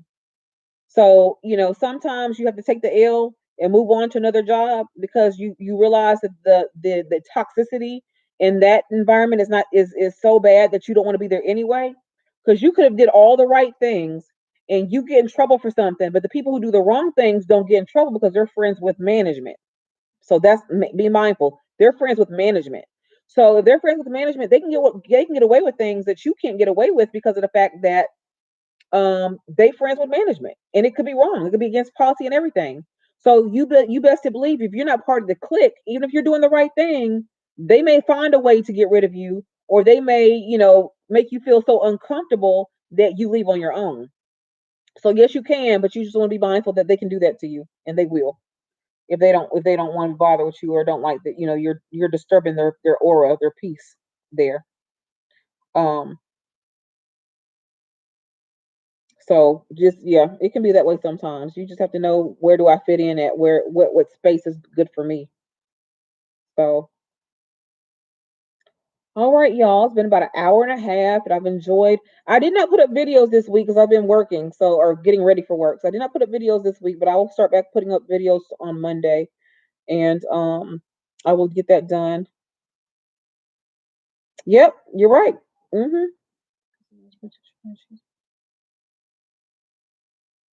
Yep, and she was written up. Yeah. Mhm. And that in that environment, that's a toxic environment, and what they'll end up doing is getting having she will either leave on her own because she's going to keep on getting wrote up, and they're going to keep on making an example out of her, or they're going to fire her. They're going to fire her. This is just not working out, type of thing. Or a patient complained that you looked at them funny. Like, and we can't have patient complaints like that. So, we're going to go ahead and have to, let you go. Something like that. They'll come up with some stuff like that. They really don't have anything, but they'll come up with stuff like that. So just be mindful of those things. Is there anything before I go? Is there anything that you all want to see videos on? So if anybody sees this in a replay, the playback, then definitely put your comment below too. Uh, something that you want to see videos on, that I have not done a video on, or I need to do an updated video on. Because I'm actually going to do videos on Sunday. I'm actually going to record on Sunday so I can put out videos next week. I do have one coming up on Monday, for nurse residency programs and my thoughts of those for Monday. But is there anything else you can think of that you want to see videos on? I'm gonna go ahead and put those in my notes section. Oh, you're welcome, Carmen. Thank you for coming by tonight and taking some time on your Friday night to join me. You know what? Let me get that together. Let me get that together, Mr. Pape. Um, so how would you feel about, like, we do the Zoom on Saturdays? What do you think about that?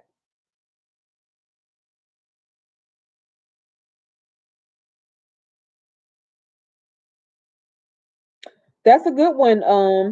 Have informal procedures which aren't it? Yep. And then also when they're showing you how to do things, ask them, is this your way or is this the policy? Because you'll have nurses who will, your preceptor, as an example, will show you to do things. And you're kind of like, is this your way? Especially when you learn to do things on you already. So let's say, for instance, you've been a nurse for like 10 years and you have to go get a new job somewhere and you know how it's done. So I always ask when I do go, I say, is this how you do it? Or is it the policy here about how to do it? Because a lot of times when they're showing you something, they show you expecting you to do it their way. And like there's more than one way to skin a cat. So that's why I'm like, is this your way or is this the policy here? And if so, if it is the policy, you want to read the policy. Okay, well where's your policy manual at? Let me go look at the policy so I can read up on that to see, how you want it done. So you're right. There's a lot of ways of doing that. Mm,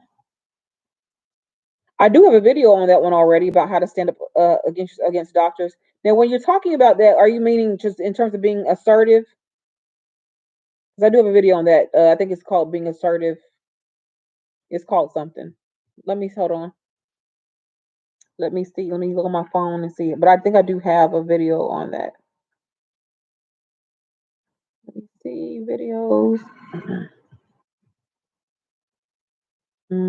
Let me see. Bye.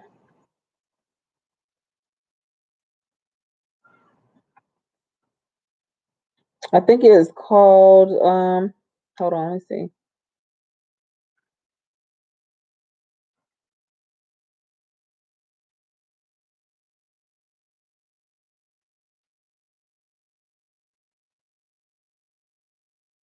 I didn't realize I had as many videos up. Um,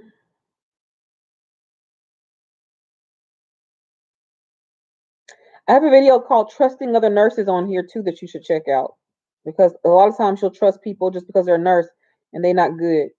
So, "Trusting Other Nurses" is one to watch if you wanting to watch one.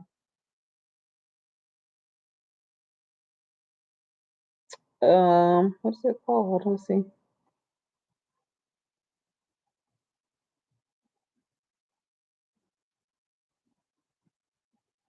Mm,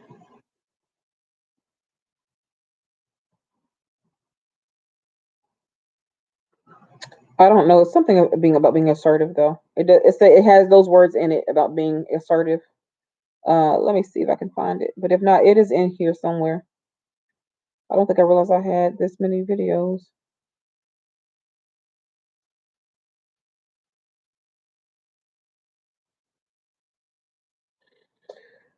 So, excuse me.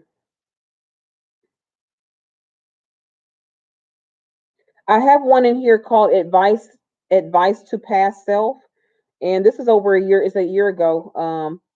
It's a video I did a year ago, but it at that point in time, it kind of took me back to if I was a new nurse, what would I tell myself back then? What would I've done differently back then? So that's one to kind of watch.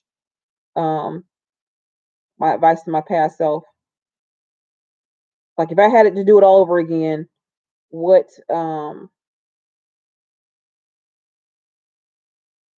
what would I tell myself? Okay, I found it. It literally says this is a year ago too. It says how to be more assertive as a nurse. So that one is from a year ago. How to be more assertive as a nurse. That's the name of it of the video. So I did one on that one. And then if you still have watched that one, if you still have questions on it, then let me know and I can do something more specific if that's what you need. Um, hold up, let me see. Could you? So that's that one. That's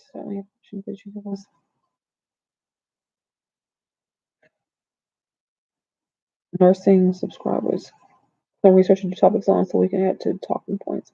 Uh, Mr. Pate, can you further explain that one? They're afraid to speak up because of the fact that they're too afraid of being reprimanded. We have this hierarchy that it seems that people think that, and what you'll learn is that nurses don't really know their worth because we feel like we're so replaceable, which we are kind of replaceable. But when you know your worth, when you know what you bring to the table, you don't let people like doctors intimidate you because of the fact that you realize that we're all human. I know what I know, you know what you know, and until you learn what you're supposed to learn, then that like for instance, when I walk up to a doctor and I call about a certain situation and I expect him to do like the example I just gave you when they says, okay, well, I need you to give this 10 milligrams of morphine. No, sir, I'm not going to give that because the patient's blood pressure. I always come back with facts. I always come back with facts.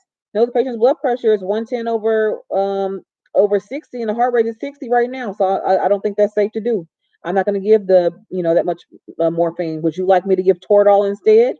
I can give the patient Toradol, but I can't give them 10 milligrams of morphine.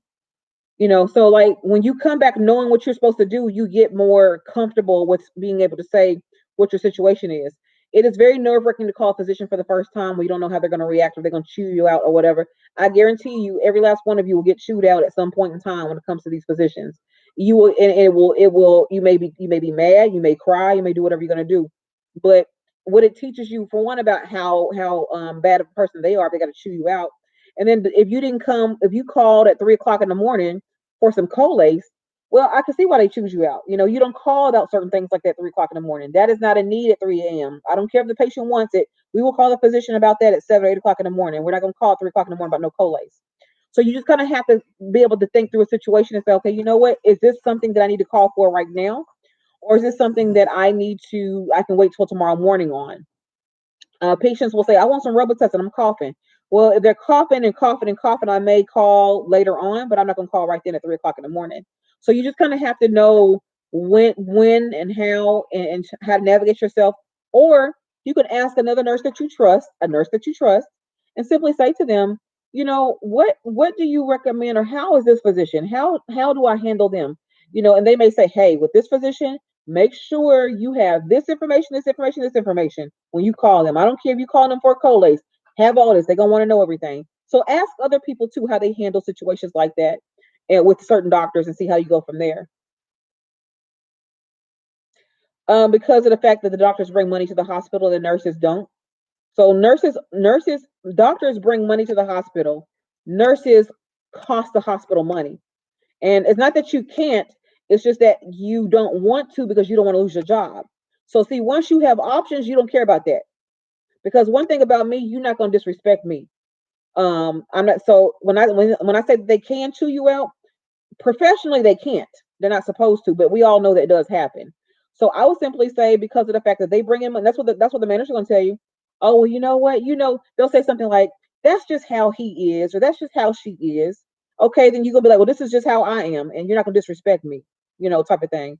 So that's kind of what I'm saying. Like, you have to have enough have enough assertiveness and mindset that, you know what, I'm not gonna be disrespected. I'm a RN or I'm a LPN, I'm whatever I am, and you're gonna respect me as a nurse taking care of your patient. And I've had to tell doctors that you're going to respect me as someone's taking care of your patient, to make sure that, if something goes wrong, I'm going to call you about it, type of thing.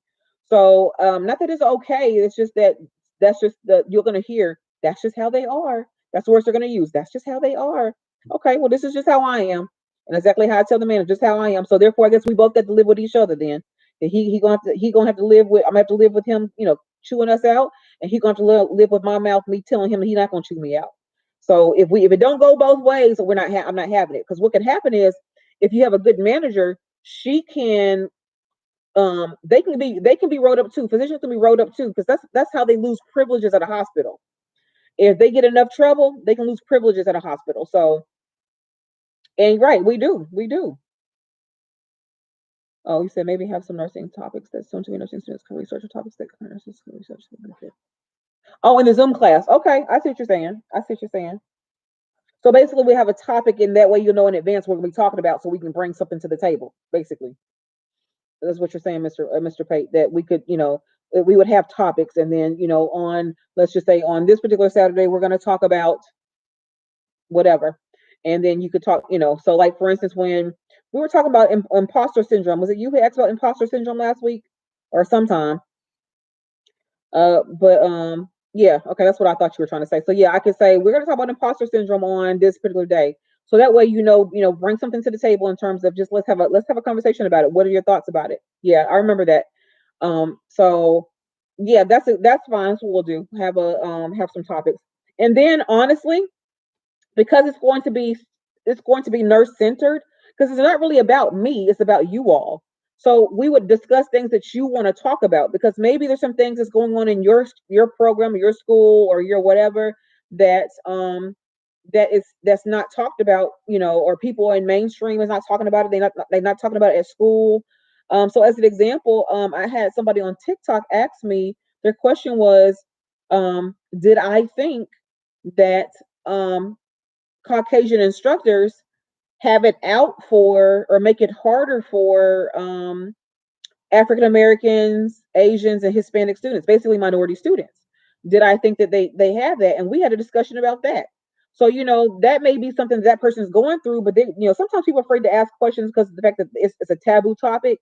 And me, I don't have taboo topics. If it's a problem, let's talk about it. We can be professional about it.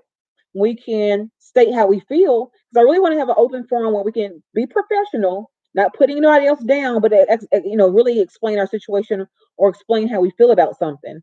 And that's kind of what I want that Zoom to be, where, and even this can be that too, where we can have real questions, real conversations about things that that matter to us. Because again, you may have a problem that you're dealing with, that you're like, you know what, I cannot talk to nobody about this, because The people that I go to school with won't understand it, and my instructors are not receptive.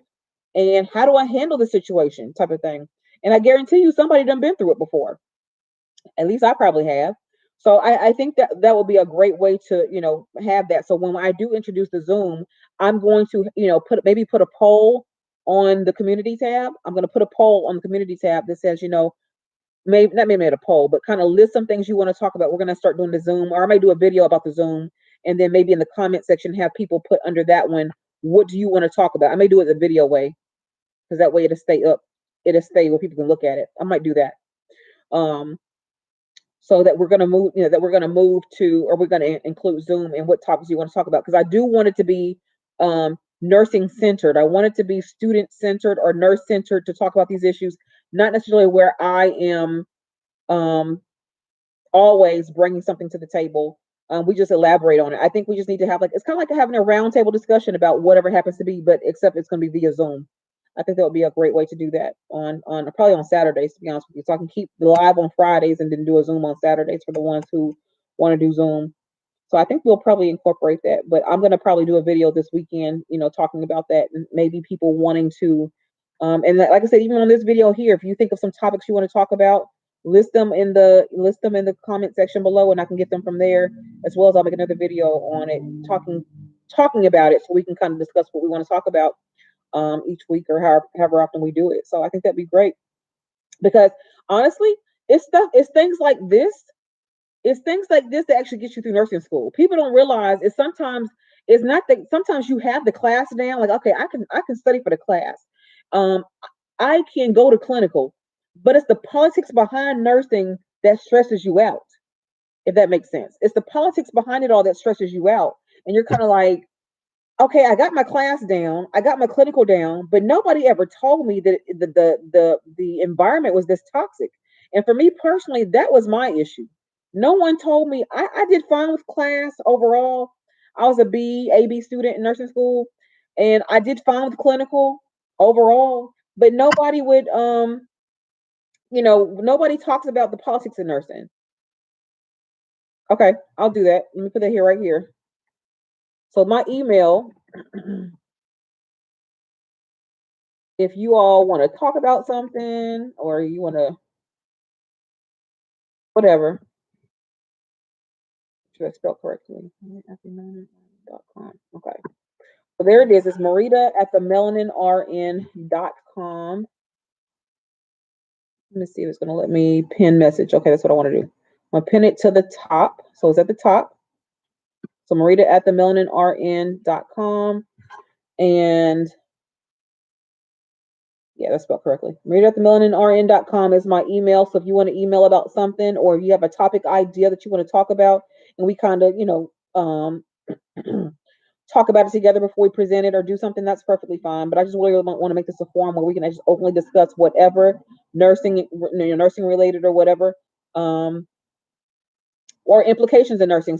I've had some people who are single parents, and they're trying to figure out, how do I navigate this with being a single parent, or they're trying to figure out how to navigate, their relationships. Because I mean, I tell people all the time, nursing school is not the time that you want to get into a relationship with somebody new, trying to figure out who they are, and then, or going through a relationship with somebody who you don't even know that he or she is worth your time, because they acting up and then stressing you out. That's not what you want. So we even talk about things like that, self-care, how to do self-care as a nursing student or as a new nurse, how to prevent burnout, type of thing. Because all the things we're talking about today, is it all will lead to burnout, and then you be gone anyway, you know. So yeah, I think that's what we'll do then. So I'm gonna work on that, but I will do a video this weekend to talk about, so people can kind of put in that comment section what topics they want to talk about on the Zooms, and that's what we'll do. All right, y'all. So I appreciate y'all for coming out tonight and joining me on tonight's live. I love it as always.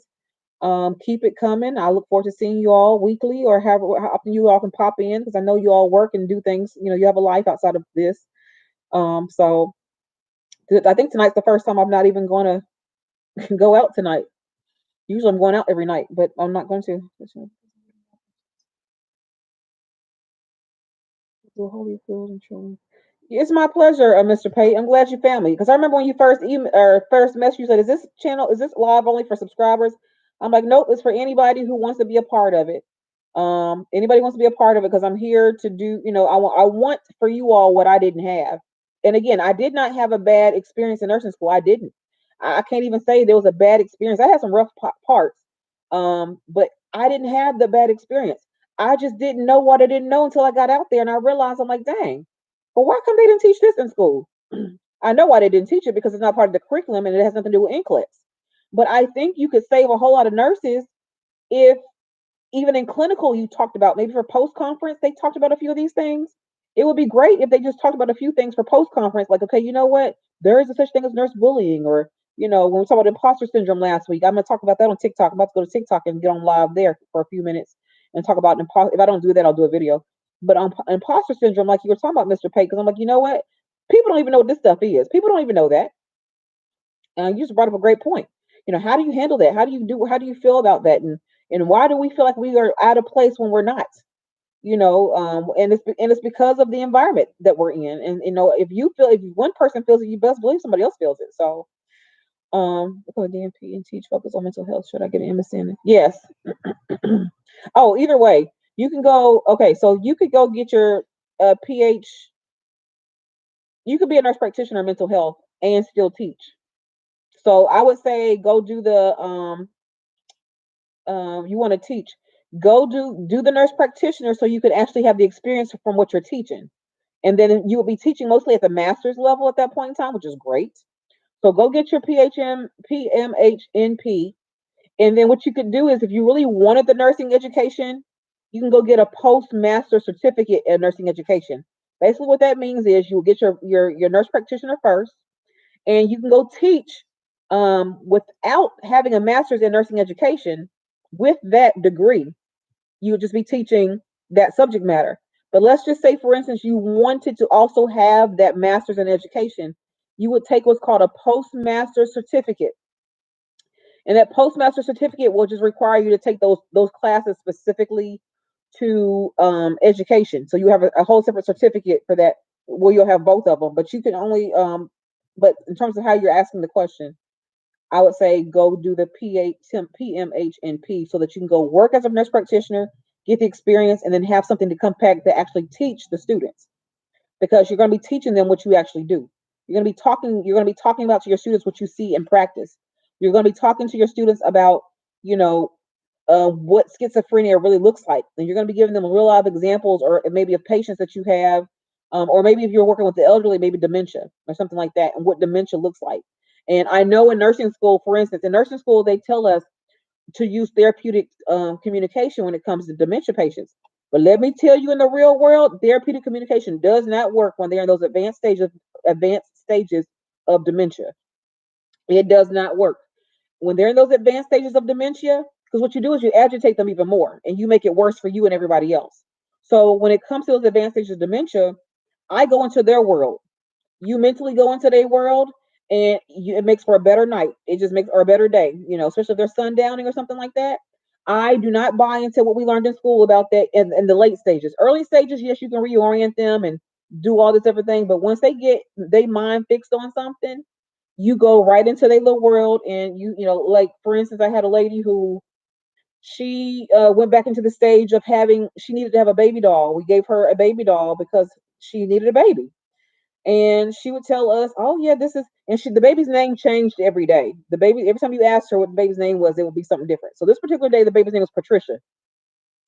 And I learned that in order to get my patient to do something, I had to talk to Patricia, or talk through Patricia first. So as an example, her baby Patricia was a baby doll, but her doll Patricia, um, um, I needed the patient to take a bath.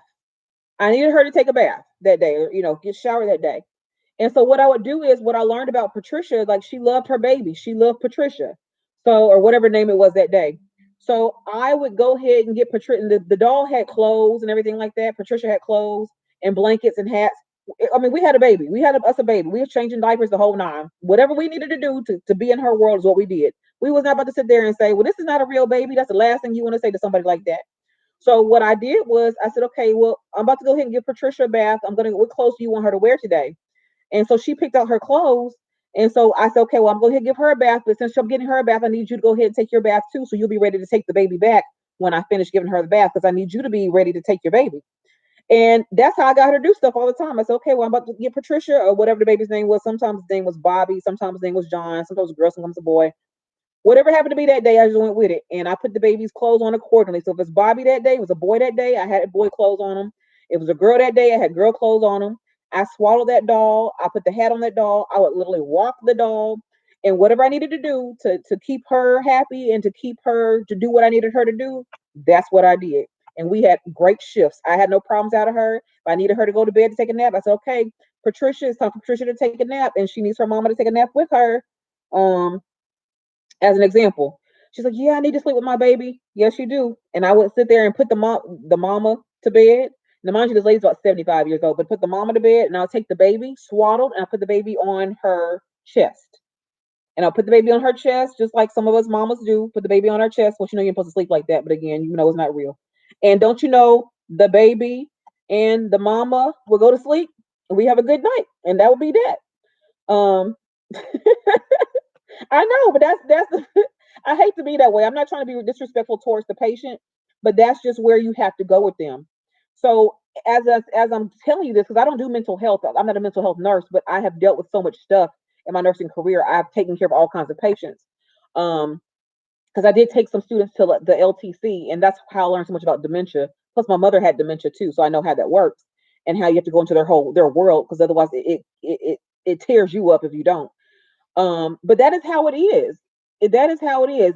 That stuff that we learn in school don't work. And see, so you having that PM HNP, you can come back and teach your students not only what the textbook say, but you come back and say, "Hey, let me show you what I've seen in real world. I know what this say, and I tell my students all the time, whatever you have in your textbook, that is the answer for NCLEX or your test. You put that on there for NCLEX or your test, but in the real world, it don't work like this. Let me see how the real world goes." And that's your job in terms of teaching students to say, okay, let me bridge the two for you. Let me bridge didactic as well as the clinical component and put it together for you. Yeah, you do. You got to go into their world because I mean, people who don't know how dementia work will think you crazy. Like, what is you doing? Just roll with it. Just roll with it. Come on, let's change Patricia's diaper. Let's get Patricia together and help this mama be okay. Because I mean, otherwise we gonna have a bad night. So or a bad day. So just roll with it. And people think you crazy. Like you need to be locked up in the institution yourself. So but yeah, it's so I would advise you just to go that route and then go from there because you can educate with a as an MP. So yeah, you could do that. And so whichever one. And if you decide you don't want to do the MP, that you just like mental health and you just wanted to be an educator, you don't have to do it that way. You can just do the MP side of it, and that's fine too. Not MP, the nursing education side of it. You just won't be able to treat patients other than what you did with your bachelor's degree. In that case, you won't be a practitioner. But if you want to be a practitioner, that's what you want to do, and you want to take care of those kind of patients then that's fine. But if and there's money in that, there is money in mental health as a nurse practitioner. You can be making 150,000 easily with that degree because there's such a market for it. So I mean, that's what you want to do when you like being a nurse practitioner, taking care of patients. Go do that. That's perfectly fine. But if not, do the MSN route. See, I don't want to be a practitioner. I don't want to do all that. I just want to teach. That's all I want to do. I still have to get experience. So I still have to go work somewhere from time to time and get my clinical side done. So I have something to come back and teach. But being a nurse practitioner is not what I want to do. I have no desire to do that. So you do what makes you happy, and then you can teach however you want to teach. We need you out here. So whatever you want to do. All right, y'all. We've been on here for 2 hours. So I thank you so much for your time tonight. And I will be back next week, probably same time, same place. We'll look for the community tab to just kind of see, where we are, what I'm doing. But more than likely, it'll be the same time, same place. And I will see you all next week. You all have a good night. Thank you so much.